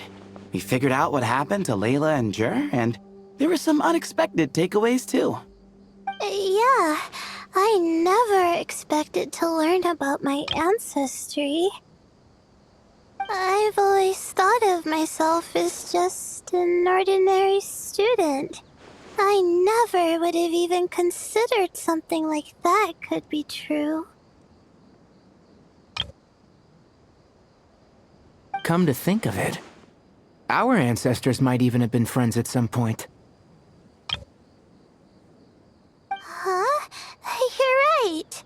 Maybe I should take a trip back home to see if I can find any records about that. Oh, I was just throwing that out there. I wouldn't want you to go to the trouble. It's fine.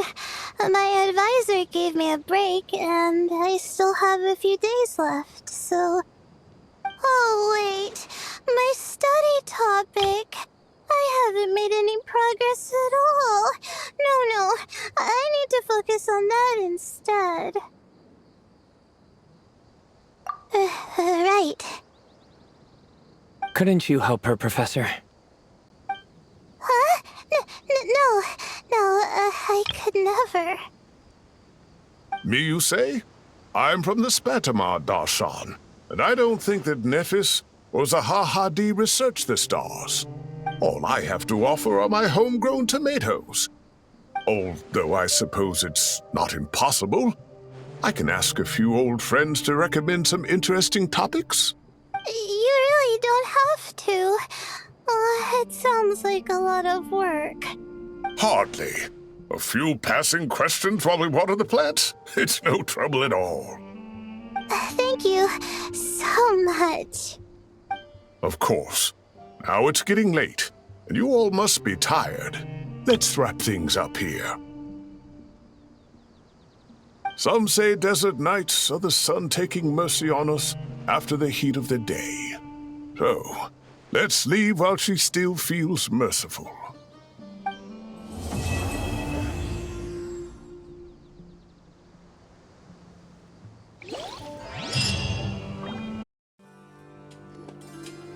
Traveler, Paimon, over here!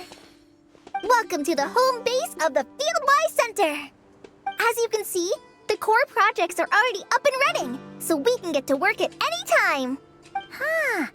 This feels like one of those places light novels talk about. You know, the adventuring hubs where rookies gather to take quests and stuff.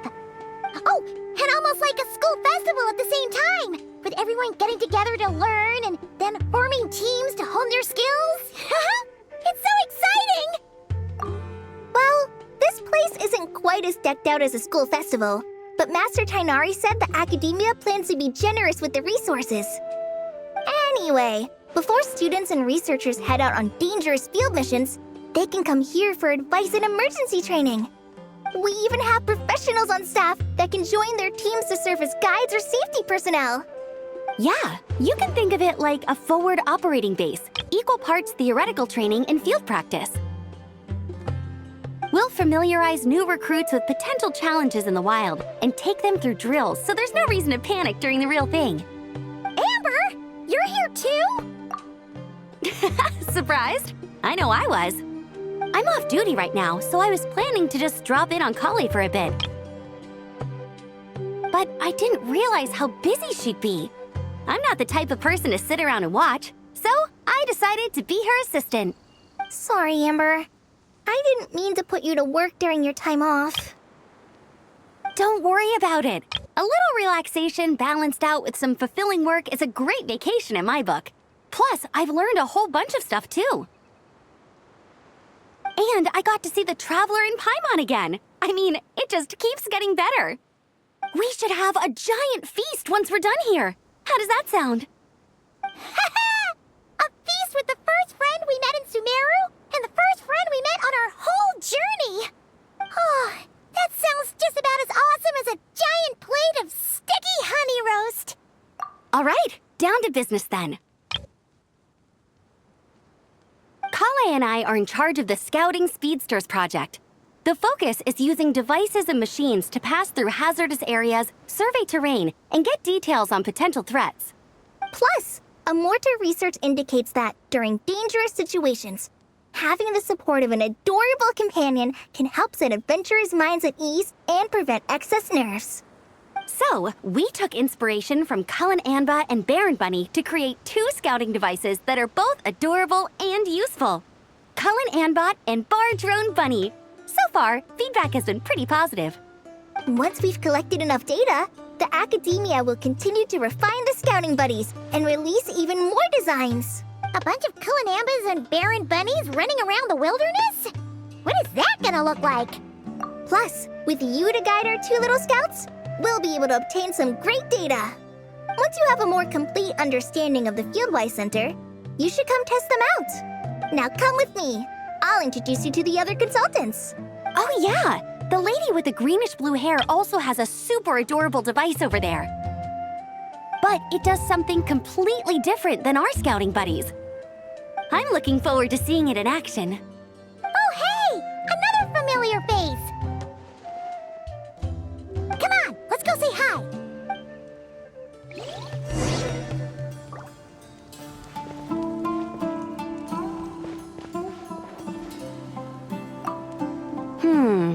I should adjust the legs so Barjo Bunny can run even faster.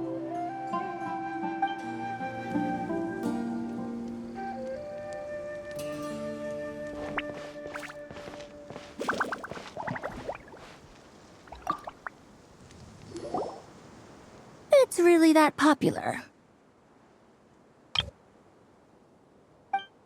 The internal locomotion mechanism is clever enough, and the execution on the terrain recognition, remote control, and weight detection modules isn't bad. But the appearance... it might as well be a doll for a child. No, this won't do. Madame Farzan! Great news! The Traveler and Paimon agreed to join! The Fieldwise Center just leveled up big time, huh? Hello, Madame Farzan. We're here to help. Well, look who the cat dragged in. Excellent job, Kale. Snagging 2 top experts with undeniable adventuring expertise. Now the League won't be able to say a word, no matter what kind of feedback I give. Now tell me, what do you think of this puzzle, pal? Whoa! It looks just like you. It's a collaboration between my juniors in the Haravatat Darshan, the Puzzlers League, and the Synopsium on Ruin Mechanisms. Clearly, the technological aspect is quite advanced. But the appearance... it couldn't be more childish. You should have seen Anise, defending this design choice with more passion than her thesis. Young people these days. Far too obsessed with making things cute. Paimon kinda likes it. Holly and Amber were just saying how cute companions can help adventurers stay calm. With a doll that looks like you by her side, Paimon thinks she could go adventuring in a super dark ruin and not even get scared. Well, that line of thinking does have merit. And I suppose choosing this particular appearance is a sign of their respect. For me. Still, there are adventurers who place greater emphasis on reliability and technical composition. People like that don't just want their devices to be able to survive an avalanche, but to look the part, and for their appearance to reflect the high-tech composition. The fluffiness of this puzzle pal, on the other hand, doesn't give the impression it would be a reliable or formidable device. The appearance may even be distracting.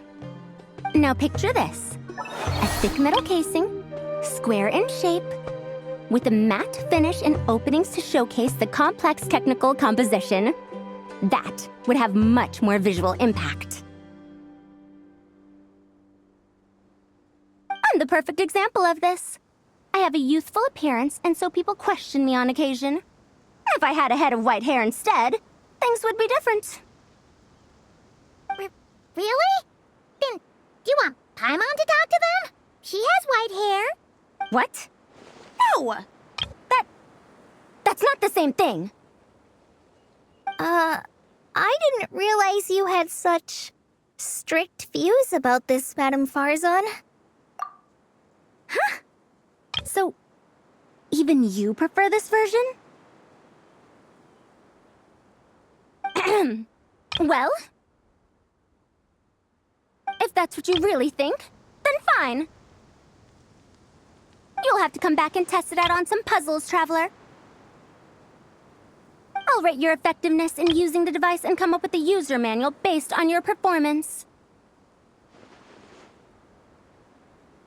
As for improvements to its appearance, long-term observation is required, so I'll put that aside for now. I've already selected a few of the most suitable domains, so we can begin the puzzle-solving process at any time. Thanks, Madame Farzan. I'm just gonna take the Traveler and Paimon to see the final project. But it shouldn't take long. Don't worry, Kale. You're the one in charge here. Just make sure to pace yourself. Once things calm down, come over to see me and we'll have a nice chat. I'll even treat you to some snacks from back in my day.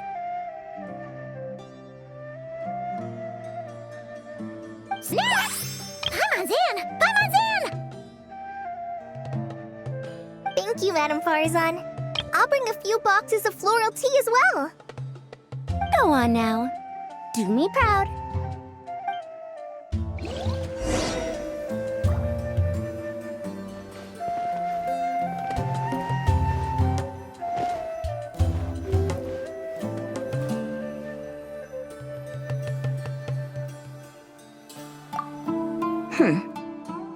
Perhaps we shouldn't change it after all.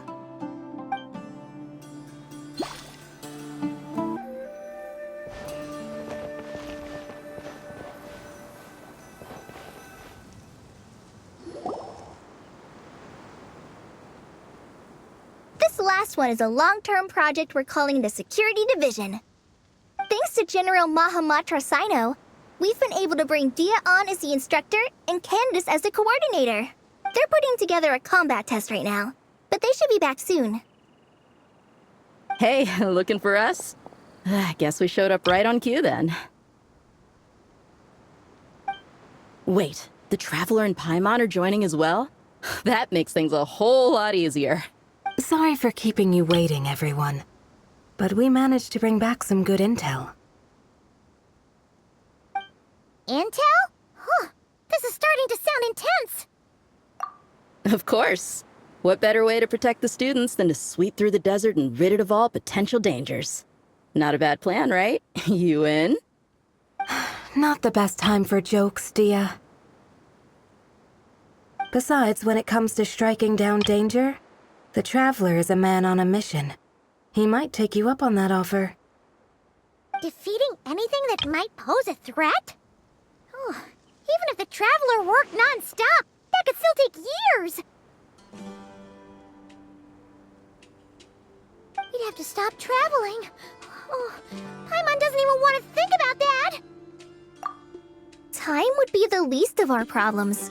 Some dangers aren't visible to the naked eye, like the scorpions burrowed underground or the terrifying raptors sleeping in the trees. You can't get rid of them until they jump out to attack you.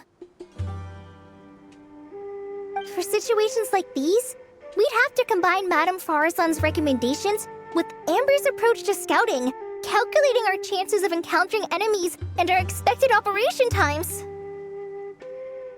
Whoa, whoa, whoa, pencils down, everyone. That was just a joke. The Security Division's goal is a lot simpler, actually. We're just here to ensure that fieldwork teams include trained combat personnel. Some of this work has been entrusted to the Blazing Beasts and other mercenaries, but members of investigation teams who pass the combat test can also qualify. Before an investigation team is allowed to head into a dangerous area, the group must include at least 2 professionals who have passed the assessment. And Dia and I were just out collecting intel on the best place to hold the test. We found a domain filled with monsters and bandits of all levels. Hopefully, they don't mind us borrowing their stomping ground for a bit. It'll only cost them a few smacks on the head. Oh, so we just need to supervise, right? That's right. Participant safety is our utmost priority. So we'll organize a group of capable personnel to take it in shifts. We still need to figure out our testing metrics, though.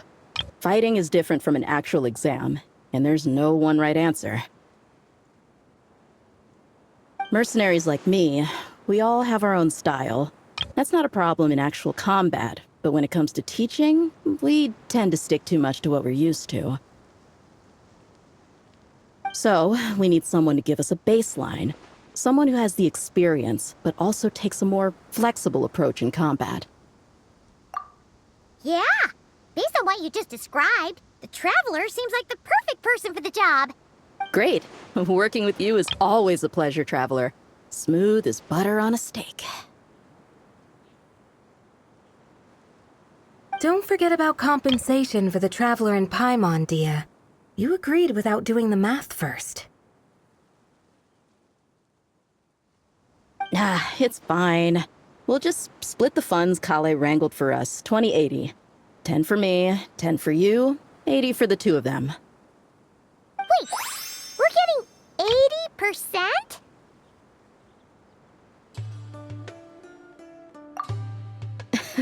Don't sweat it.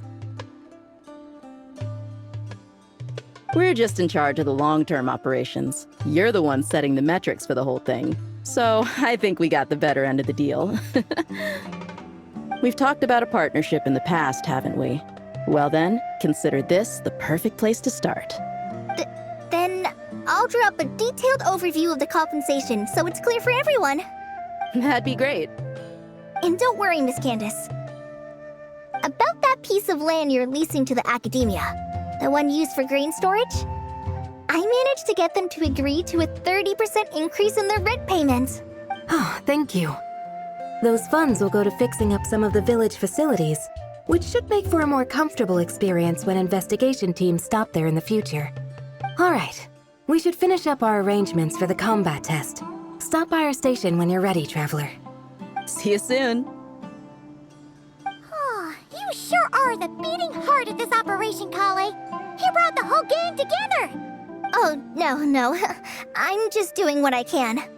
I still have so much to learn, so much work to coordinate. But for now, let's just give it our all. You bet! We'll make the Fieldwise Center the best it can be!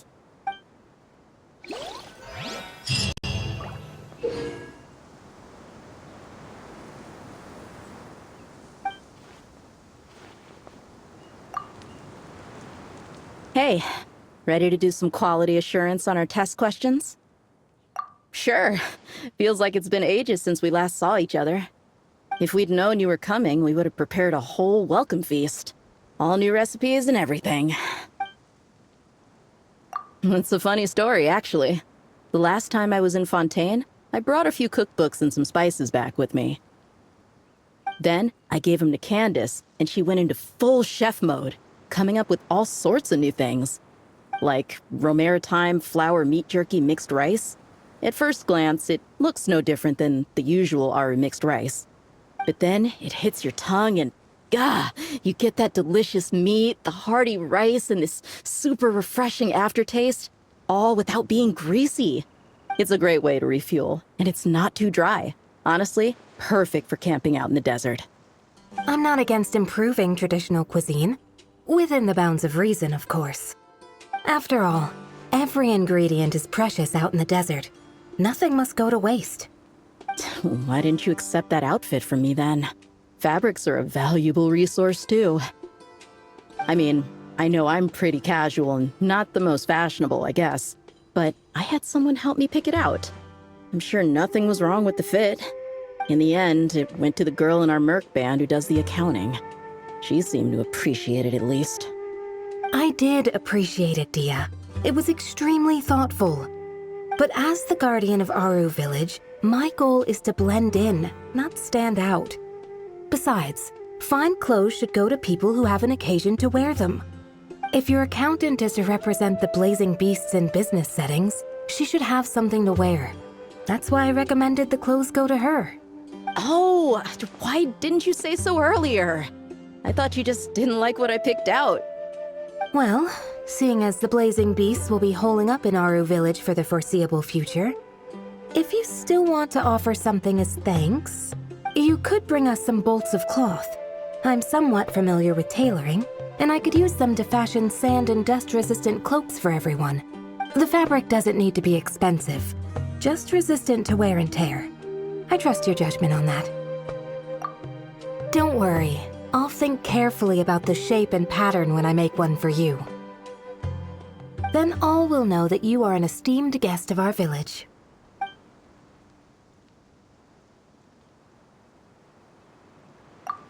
Oh man, I'm getting kind of excited. In that case, maybe I'll head to Liyue next. I've heard you can get some really nice fabric there without breaking the bank. Oh, and they've got a huge selection of silks as well, if that's what we're going for. But they've also got security in spades, so no merc work for us. We'll just be tourists, polite, well-behaved travelers. Once we're done here, I'll make a plan with the rest of the beasts.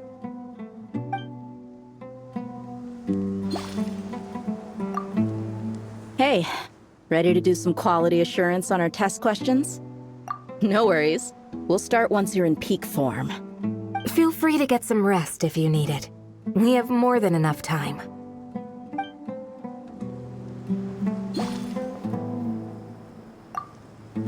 Hey, ready to do some quality assurance on our test questions? Wonderful. Just don't forget to pace yourself. Yep, all you gotta do is defeat a certain number within the time limit. But hey, leave some for the trainees, okay?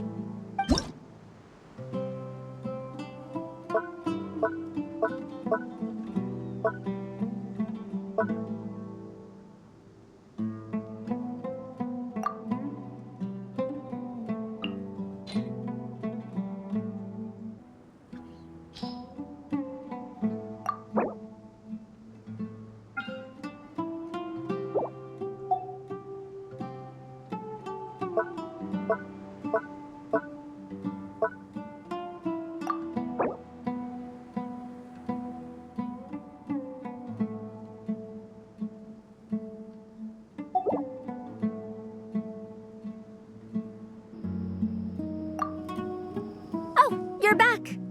Ready to delve into the art of solving mechanical puzzles? Or did you want to have a chat? As you wish. When it's you doing the asking, I'm an open book. Ah, a classic debate. I don't think this is a question that has a definitive answer. Not for me, at least. It depends entirely on the scenario.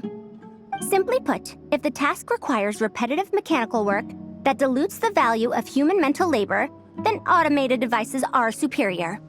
But where identification, analysis, and decision-making are critical, manual control is always safer.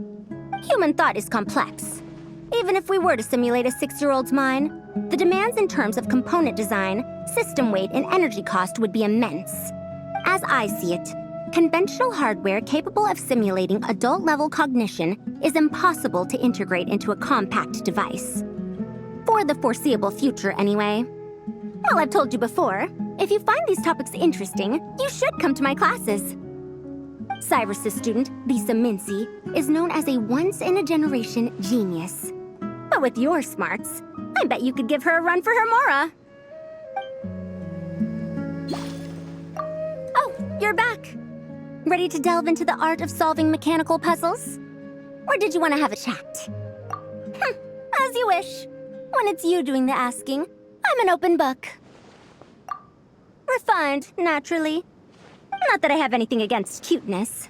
A plush little thing with big eyes and a round face. I can see the appeal as much as anyone. But at my age, clinging to such objects like a child is somewhat undignified. Now, some of the newer stuff on the market is just exquisite.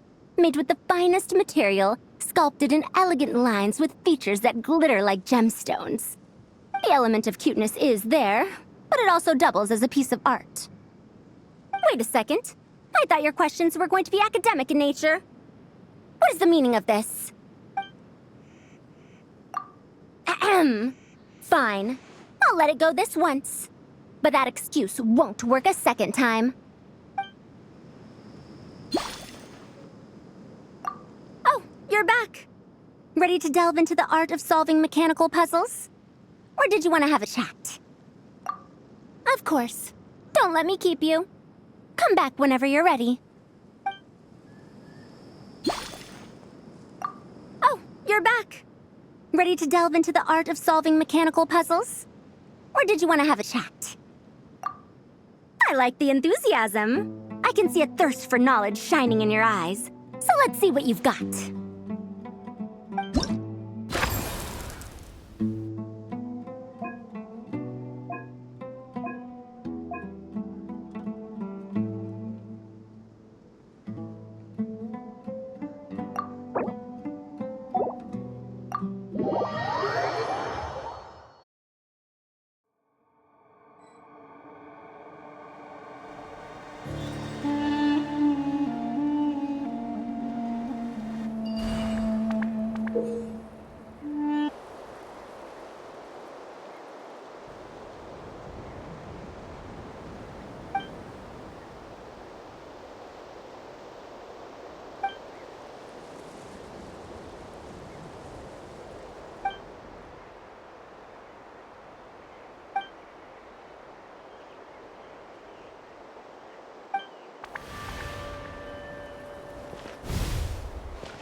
Hey there! Ready to go full speed ahead with Cullen Anbot and Bardrone Bunny? Are Our 2 scouting buddies are tuned up and ready for testing. Don't worry, I'm using this station as a temporary office for the Fieldwise Center as a whole. But it hasn't been too bad. Just a lot of data processing for our scout bots and some paperwork. Oh, and we also give suggestions on how to modify the internal mechanisms. When an investigation team comes along, we register them and check if emergency training is needed. Then we take care of the departure procedures, allocate the required personnel and equipment, and then we monitor the situation with their camp provisions and touch base with the logistics staff. I don't mind. It's just temporary. The center hasn't been open for too long, so we're still working out the kinks. Yeah. Plus, verifying travel qualifications and keeping an eye on logistics is nothing new for me. And the academia is sending specialists to set up a formal administrative team soon. We just have to show them the ropes. Some of them are here already. So once that's set up, and the researchers submit their certifications, we can start delegating the work. And then we can take a well-deserved break. I asked Lisa and Kaya for some recommendations before leaving, so I have a list. Time's been a bit tight this trip, but Kali took me around Sumeru City, and we had tons of amazing food. She's one busy gal, though, so I didn't want to drag her from place to place. It made more sense to spend time here helping her out. I'm sorry, Amber. For what? I'm having a blast. Seeing you take the reins, seeing your friends place their trust in you, even rely on you, it makes me so happy.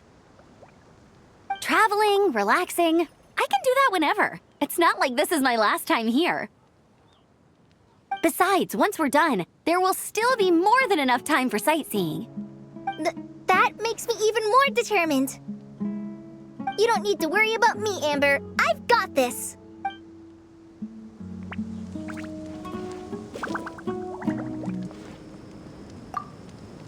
Hey there! Ready to go full speed ahead with Cullen Anbot and Bardrone Bunny? Our 2 scouting buddies are tuned up and ready for testing. No rush. Whenever you're ready. Yep, we'll be here. Hey there! Ready to go full speed ahead with Cullen Anbot and Bardrone Bunny?